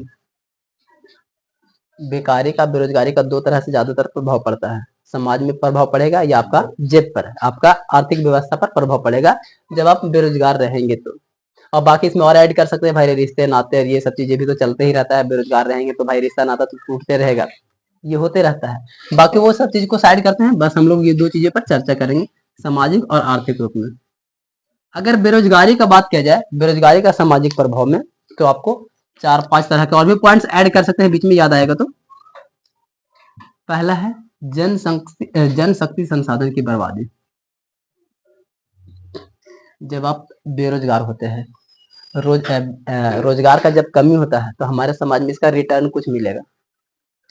अभी के ज़माना में बहुत ज़्यादा ये चीज़ें सुनता होगा कि स्टूडेंट लोग जाम कर देता है, पूरा रास्ता ही जाम कर देता है, ट्रेन मतलब पलटी हो जाता है, ट्रेन पर ही लोग खड़ा हो जाता है जाकर के इसे पटरी पे, नहीं आने देंगे। ऐसा बहुत सारा घटना सुनने को मिलता है। वो सब क्या है? यही चीज़ें हैं। बेरोजगारी का समाज पर यही असर पड़ रहा है। जनशक्ति, जो जनता में जो शक्ति है ना छुपा हुआ, वो संसाधन की बर्बादी करने लगता है। फिर आपको पता नहीं चलेगा, लेकिन आप कब बर्बादी की ओर बढ़ जाएंगे आपको पता ही नहीं चलेगा। जब लोग मेहनत करता है, इस पर एक स्टोरी याद आ गया। मेहनत करता है, जब हमारे पास काम है तो हम क्या करेंगे? काम पर हमारा फोकस रहेगा तो हम बर्बादी पर थोड़ी ध्यान देंगे, अपना काम पर लगे हुए रहेंगे। हमारे पास कुछ नहीं रहता है, टाइम ऐसे फ्री बैठा हुआ है, तो क्या करोगे तुम? कुछ ना कुछ तिकड़म लगा के बर्बादी करोगे, क्योंकि तुम्हारे पास कुछ है ही नहीं। तो चाहे तुम आबाद कर सकते हो चाहे बर्बाद कर सकते हो। अब अगर माइंडसेट तुम्हारा ऐसा रहा कि सरकार ही मेरे लिए कुछ नहीं किया, तब तो फिर सरकारी संपत्ति को बर्बाद करोगे ही करोगे, क्योंकि सरकार कुछ किया नहीं तो सरकार रह के क्या करेगा? उसका जितना संपत्ति हो सकता है तुम नुकसान करने का कोशिश करोगे, रास्ता जाम कर दोगे, ट्रेन ये पटरी पर सूझ जाओगे कि नहीं जाने देंगे ट्रेन यहाँ से, सरकार कुछ नहीं किया इतना, लेकिन कि ये लाइफ बर्बाद कर दिया, ऐसे ऐसे करके। और ये घटना देखने को हुआ है, बहुत सारा हुआ है, बहुत जगह पर हुआ है। तुम सोशल मीडिया पर देखो, समझ में आएगा कि ऐसा हुआ है। जो लोगों को पास में रोजगार नहीं मिला है वो लोग ऐसा किया है, जानबूझ के किया है, सारा स्टूडेंट मिल के किया है। ठीक है, इस पर जानते हो हमको एक लाइन याद आया है, शायद नाम क्या हमको याद नहीं आ रहा है, लेकिन ये लाइन सुने हैं हम। इसमें क्या बोला गया, और यही लाइन पर वो फिट भी है, जनशक्ति संसाधन की बर्बादी। इसमें लाइन कुछ ऐसा है कि अगर आपका जो लाइफ है ना, बचपना अगर गरीबी में गुजरा है तो आप क्या करेंगे? गरीबी को दूर करने का उपाय करेंगे, कोशिश करेंगे कि गरीबी में ऐसा हालत था यार, हम इसको ठीक करें। लेकिन जब वही कोई व्यक्ति का लाइफ अमीरी में गुजरने लगता है, उसके पास सब कुछ है, तो उसके पास तो करने को कुछ बचा नहीं, तो क्या करेगा फिर? बर्बादी के अलावा कुछ बच नहीं रहा है उसके पास। आपके पास सब कुछ हो गया है, आप क्या करेंगे फिर? अब कुछ ना कुछ बर्बाद ही करेंगे। आप खुद से सोच करके देखिए, हमारे पास सब चीज मिल जाए, तुम्हारे पास सब चीज मिल जाए, तो तुम कहोगे क्या चलो कुछ नहीं है, अब हम चलो चलते हैं, दुनिया से विदा लेते हैं, ऐसा करोगे?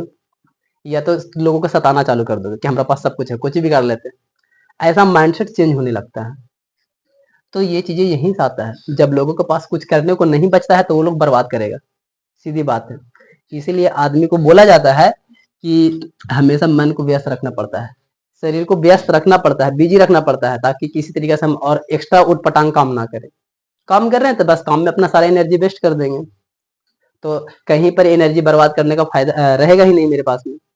लेकिन अगर आप मेहनत नहीं करते हैं, ऐसा ही खाली पड़े हुए हैं, छोटा सा नारा निकला चलो भीड़ में शामिल हो जाते हैं तुरंत भर में। अभी उधर से अगर रैली आ जाए और जो बैठल है ऐसा ही घरे बेगरिया में, चल रहे घूम के हम भी जरा, और थोड़ा सा लड़ाई झगड़ा हो जाए तो हो गया झमेला, जैसे कभी चल रहा है ना गाँव में अपना। अरे भाई थोड़ा सा में जो लोग लड़ाई किया होगा कौन लोग था? बेरोजगार लोग ही होगा।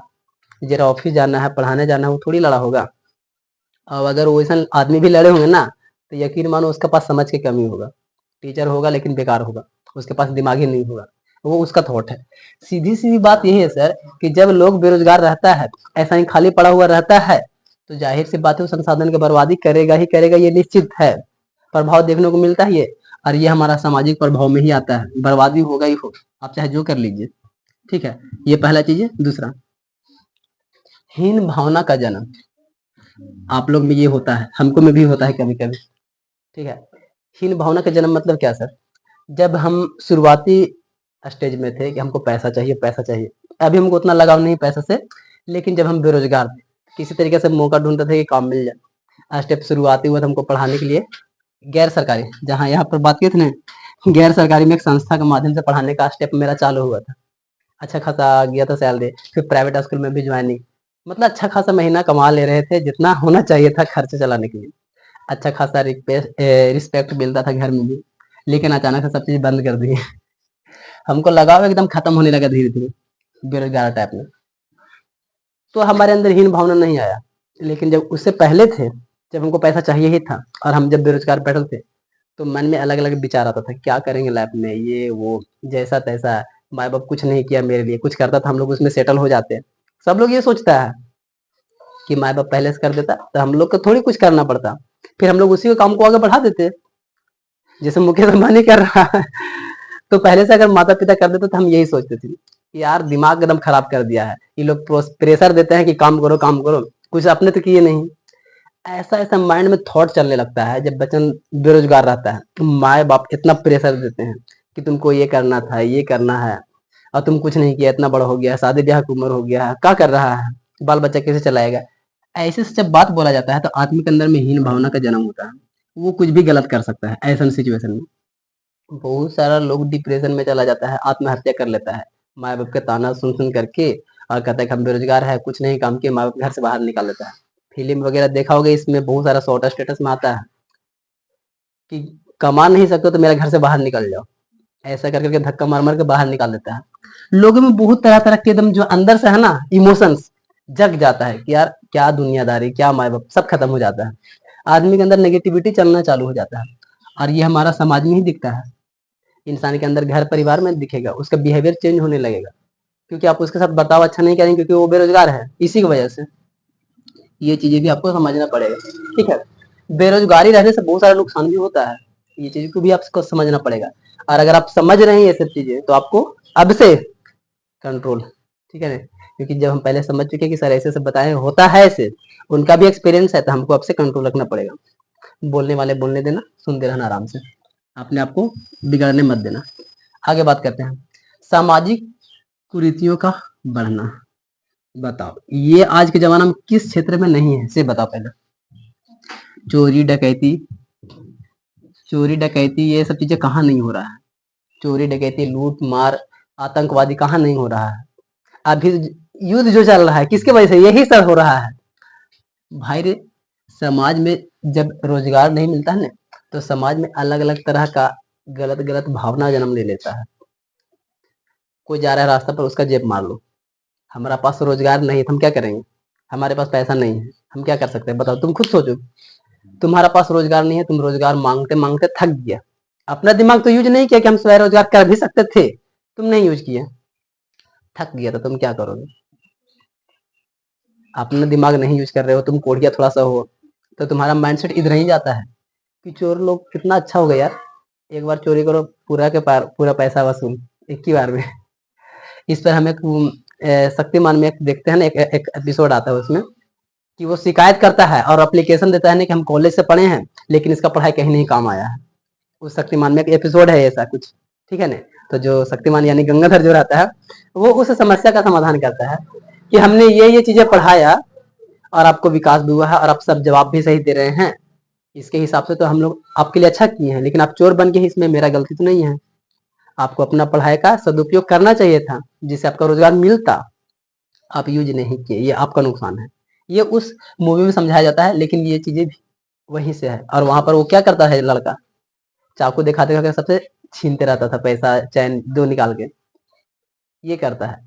जब आदमी के पास रोजगार नहीं मिलता है तो यही करेगा वो, बेरोजगारी की स्थिति में कर भी क्या सकता है वो, कुछ नहीं उसके पास में, तो चीना झपटी मारा काटी कुछ भी फालतू चीजें करने लगेगा। ये चीजें को ध्यान देना है।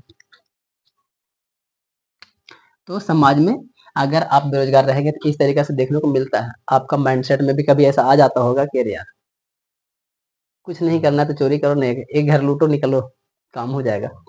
ऐसा चीजें लोगों को माइंड में चलने लगता है कि इतना दिन से कोशिश कर रहे थे, नौकरी नहीं लगा, गूगल को हैक कर लो, काम नहीं दे रहा है। हम काम मांगने जा रहे, काम नहीं दे रहा, गूगल के हैक करो, सारा सिस्टम बिगाड़ दो। लोग ऐसा हो जाता है। और जब किसी को काम मांगने जाता है, कोई काम नहीं देता है उस व्यक्ति को, वो गुस्सा में भी बहुत सारा एक्शन गलत कर देता है, जिससे कंपनी का ही नुकसान हो जाता है कि हम इसको बेइज्जती करके बाहर निकाले थे और आज यही इतना सिस्टम बिगाड़ दिया ना कि अब इसको बुलाना ही पड़ेगा, ऐसा हो जाता है। तो ये सब चीजें भी हमारा बेरोजगारी की वजह से ही देखने को मिलता है, ठीक है। नंबर 4, ये तो सबके घर घर की कहानी है, ये पलायन की प्रवृत्ति का जन्म। जब आदमी को रोजगार नहीं मिलता है, बेरोजगार रहता है तो भागो यार, घर छोड़ो और शहर भागो, वहां कुछ ना कुछ तो हो ही जाएगा। अरे लोहे टीनवा चूने लाने मिल जाएगा तो कम है क्या, काम मिलना चाहिए ना, बस बात ये है, ठीक है। तो लोग ये सोच करके चला जाता है। हम लोग भी ऐसा कुछ सोचते हैं, मेरा घर में भी ऐसा लोग सोचता है, तुम लोग भी सोच सकते हो। अधिकतर यहाँ से जो लेकिन पास किया सबका माइंडसेट ऐसा ही था, समझाने का कोशिश की लेकिन दिमाग तो लगाएगा नहीं। तो उन लोग का भी पहला ही माइंडसेट था 10वां परीक्षा देंगे, बाहर चले जाएंगे। अपना दिमाग पढ़ाई का तो कम से कम यूज करने का कोशिश तो करो एटलीस्ट यार। पहले क्या पता कि तुम जहाँ काम करने जाओ 10,000 मिले, तुम माइंड अपना यूज कर लेता माइंड, तो हो सकता तुम 10 लाख बनाने का काबिल हो जाता। थोड़ा कम से कम उधर भी तो ख्याल रखो अपना दिमाग का यूज करते हुए। काम कर रहे हैं सर, इमरजेंसी में जरूरत है तो कर लिए, लेकिन अपना दिमाग का जो एजुकेशन लिया ना, उसका इस्तेमाल बीच बीच में सोचते रहना है कि हम इसको और कहाँ यूज कर सकते हैं, जिससे हमारा ग्रोथ बेहतर हो जाए और लाइफ टाइम फिर काम ना करना पड़े, सिर्फ आराम ही आराम। जो भी कुछ करना है अभी 4-5 साल में निपट दे करके, ऐसा कुछ। तो लोगों में जैसा ही बेरोजगारी बढ़ता है, लोग भागना चालू कर देता है, अपना क्षेत्र छोड़ करके दूसरा क्षेत्र में जाता है जहां पर काम का संभावना ज्यादा हो। ठीक है, लेकिन भाई रे, सब लोग तो ऐसा ही सोचेगा कि चलो वहीं, चलो वहां काम मिल ही जाएगा। लेकिन गांव से हट करके ज्यादा जनसंख्या वहां चला गया है, तो फिर वहां पर भी कंपटीशन हो जाता है कि फैक्ट्री में जगह ही नहीं है, ऐसा हो जाता है। तो फिर व्यक्ति थक हार करके घर ही आ जाता है कि अरे भाई काम नहीं मिल रहा है तो चलो खेती ही करते हैं गाँव में। ऐसा फिर माइंडसेट बन जाता है। लेकिन भागने का दिमाग में तो जरूर आता है कि भाई रे काम दाम नहीं है, हम तो जाएंगे दूसरा जगह और काम करेंगे, मिल जाएगा तो बढ़िया, नहीं मिलेगा तो फिर घर तो है ही है भाई, खेती बाड़ी रखा है, बाबू जी वाला करेंगे और क्या करेंगे। ये मेरा था सामाजिक प्रभाव। इतना चीजें हम लोग को समाज में देखने को मिलता है जब हमारे पास में रोजगार नहीं मिलेगा तब। और बेरोजगारी का अगर आर्थिक प्रभाव देखा जाए तब, मतलब कि पैसे से रिलेटेड हमको क्या परेशानी हो सकता है। पहला चीज, प्रति व्यक्ति आय की कमी। आपका जो आय है वो कम हो जाएगा। आप कमा रहे थे सर 10,000 महीना, और बेरोजगारी बेरोजगारी है सर, और लोगों का जनसंख्या बहुत ज्यादा है, तो 10,000 जो महीने मिल रहा था ना, जनसंख्या दिन प्रतिदिन बढ़ रहा है और रोजगार मिल ही नहीं रहा है, तो ये पैसा फिर कम होने लगेगा। तुमको लग सकता है ना कि ये पैसा और बढ़ना चाहिए था, लेकिन बढ़ेगा नहीं, घटेगा। सैलरी में कटौती होने लगता है कि आज से तुम लोग का सैलरी कट किया जाता है, क्योंकि हमारे पास में बहुत सारा नौकरी लेने वाले का भीड़ लगा हुआ है। आप नहीं करेंगे तो कोई और आदमी आके कर लेगा 8,000 में। मजबूरी में लोगों को काम करना पड़ता है। तो आपका जो प्रति व्यक्ति आय होता है वो धीरे धीरे कमने लगता है। तुम खुद ही देखना कि मान लेते हैं कि घर में काम करने के लिए मिस्त्री खोजते हैं, वो कहता है हम 600 लेंगे, वो कहता है 500 लेंगे, कम वाला आदमी को तुरंत ला लेते हैं। तो उसमें क्या हुआ सर, जब बहुत ज्यादा ऑप्शन मिल जाता है, भीड़ लग जाता है बेरोजगारों का, तो जो मेन आदमी होता है, जो कंपनी होता है ना, वो फायदा उठाने लगता है। कहेगा भाई रे कि भीड़ तो इतना मनी है, कम से कम रेट रखो, जिसको जरूरत होगा वो आके करेगा ही करेगा, मजबूरी है उसका करना, और इसी का फायदा उठाता है। यही चीज तो मेला में भी हुआ था, हमारा आंख के सामने हो गया। टिकट इधर 5 रुपए बेच रहा है, उधर से घूम के आने तो कह रहा है कि 20 रुपया का है। सभे के मेला बंद हो गया, हमें चालू है अभी तक, तुरंत 20 पलटी मार दिया। यही होता है, मौका का फायदा उठाना, यही बिजनेस भी चलता है। बिजनेस माइंड भी यही कहता है कि मौका का आपको फायदा उठाना पड़ेगा, तुरंत इंस्टेंट, तुरंत बात दम बदल जाएगा। अगला हमारे पास में है निम्न स्तर जीवन। माने कि आपका जो लाइफ है ना, आपका लाइफ स्तर धीरे धीरे कमजोर होने लगेगा, आप बेहतर लाइफ नहीं जी पाएंगे। मतलब कि जितना पैसा रहने के बाद जो लाइफ जीते हैं बढ़िया वाला, वो लाइफ आपका नहीं चल पाएगा। धीरे धीरे करके आप अपना लाइफ को काटने लगेंगे कि अरे यार पैसे नहीं बचता है तो कौन सी इतना अच्छा अच्छा पहने, और छोटा करो और छोटा करो, जितना हो सकता है कम से कम में ही खर्चा चलाना की कोशिश करना। इस तरीके से आपका लाइफ स्तर हो जाता है। तीसरा में आर्थिक मंदी का खतरा, ये बहुत इंपॉर्टेंट है। इसके लिए एग्जाम्पल हम कोरोना को ले सकते हैं। जब कोविड आया तो जिसके पास पैसा नहीं था उसके लिए ऊपर खतरा है ना, अब क्या करेंगे, कैसे घर चलेगा, कैसे। तो उसी समय में काम धाम मिलने लगेगा, मट्टी काटने का, ये करो वो करो, सरकार दे दिया कुछ मौका कि चलो कर लो भाई रे, थोड़ा बहुत खर्चा निकल ही जाएगा। तो जब आपके पास पैसा कम होता है या बेरोजगारी बढ़ जाता है, तो आपका असर दिखता है कि भाई रे आपका पैसा जमा नहीं है, कभी भी कोई आपदा आ जाएगा तो आप क्या करेंगे, कैसे निपटान करेंगे। तो ये चीजें होता है। कर्ज बोझ में बढ़ोतरी, आपके पास रोजगार नहीं है, अगर आप कोई भी काम करना चाहते हैं और इमरजेंसी में जरूरत पड़ ही जाता है, लोगों को बीमार हो गया या कुछ हो गया तो कर्ज लेना ही पड़ता है, इमरजेंसी चीज है वो। और उस सिचुएशन में जब कर्ज ले लेते हैं ना, अब गए काम से। एक बार कर्ज लेने का मतलब काम से गए आप कहिया ठीक होंगे तहिया तक उसका ब्याज कितना बढ़ेगा, और क्या गारंटी है कि ठीक होते ही आप रोजगार पर चले जाएंगे, इसका भी कोई गारंटी नहीं है। और आपका तबीयत खराब है तो आप प्रिपरेशन भी नहीं कर सकते हैं, प्रशिक्षित भी नहीं हो सकते हैं कि हम काम करें, क्योंकि आपको जब माइंड हेल्थ ही नहीं सही रहेगा तो आप पढ़ेंगे भी नहीं ढंग से। तो ये सारा चीजें प्रॉब्लम देखने को मिलेगा। तो दिन प्रतिदिन क्या होगा, कर्जा बढ़ते चला जाएगा, बढ़ते चला जाएगा। ठीक है, आगे संसाधन का उचित उपयोग ना होना। आपके पास बहुत सारा चीजें हैं, लेकिन आपके पास जब बेरोजगारी रहता है ना, बढ़िया बढ़िया चीज आप यूज नहीं कर पाएंगे। आपको खुद का है, आप यूज ही नहीं करेंगे, क्योंकि आपके पास में पैसा की कमी है। ठीक है, मान लेते हैं सर कि मेरे पास 10 बीघा खेत है, पूंजी लगाने के लिए मेरे पास में खेत में पैसा नहीं है, हम बेरोजगार हैं, तो कुछ लोग तो व्यक्ति खेती बेच देता है, उतना पर हम बीज लगा भी नहीं सकते हैं, क्योंकि मेरा में जेब में खर्चा नहीं है, बाप दादा को उतना सारा जमीन है, तो आदमी वैसा सिचुएशन में धीरे धीरे करके उसको बेचने भी लगता है। मतलब सीधा सीधी बात है सर कि संसाधन जो भी आपके पास था ना, आप उसका इस्तेमाल नहीं करने लगते हैं। अगर आपके पास गाड़ी है और इंस्टेंट आपका नौकरी चला जाए, तो क्या आप 4 व्हीलर में घूमेंगे? तेल का खर्चा कहाँ से आएगा मंथली का, जो आते जाते थे सब, फिर आप तुरंत चाहे तो ऑटो से, टोटो से या पैदल दौड़ के मारने चलाएंगे, ऐसा चीज है। तो ऐसा चीजें हो जाता है दोस्त, आपके पास रहेगा लेकिन आप उसका इस्तेमाल नहीं कर पाएंगे, क्योंकि आपके अंदर बेरोजगारी आ जाएगा, क्योंकि आपके पास कोई काम धाम नहीं है, आपको तुरंत नौकरी से निकाल दिया गया, आपका गाड़ी पड़ल रहेगा, पैसे नहीं है तो फिर इसमें तेल कहाँ से डालेंगे? आप बचा बचा के चलने का कोशिश करेंगे। ठीक है, तो इतना सारा चीजें हमारे पास है सर, अगर आप बेरोजगार रहते हैं तो कैसा प्रभाव देखने को मिलता है, इतना सारा प्रभाव देखे हैं, कहाँ से बेरोजगारी आ रहा है और कहाँ पर जाके खत्म होगा। ऑलमोस्ट सारा चीजें हमने समझा दिया। अगर ये चीजें समझ में आ रहा है तो तुम इस चक्कर में नहीं पड़ोगे, सारा माइंडसेट अपना चेंज कर लोगे।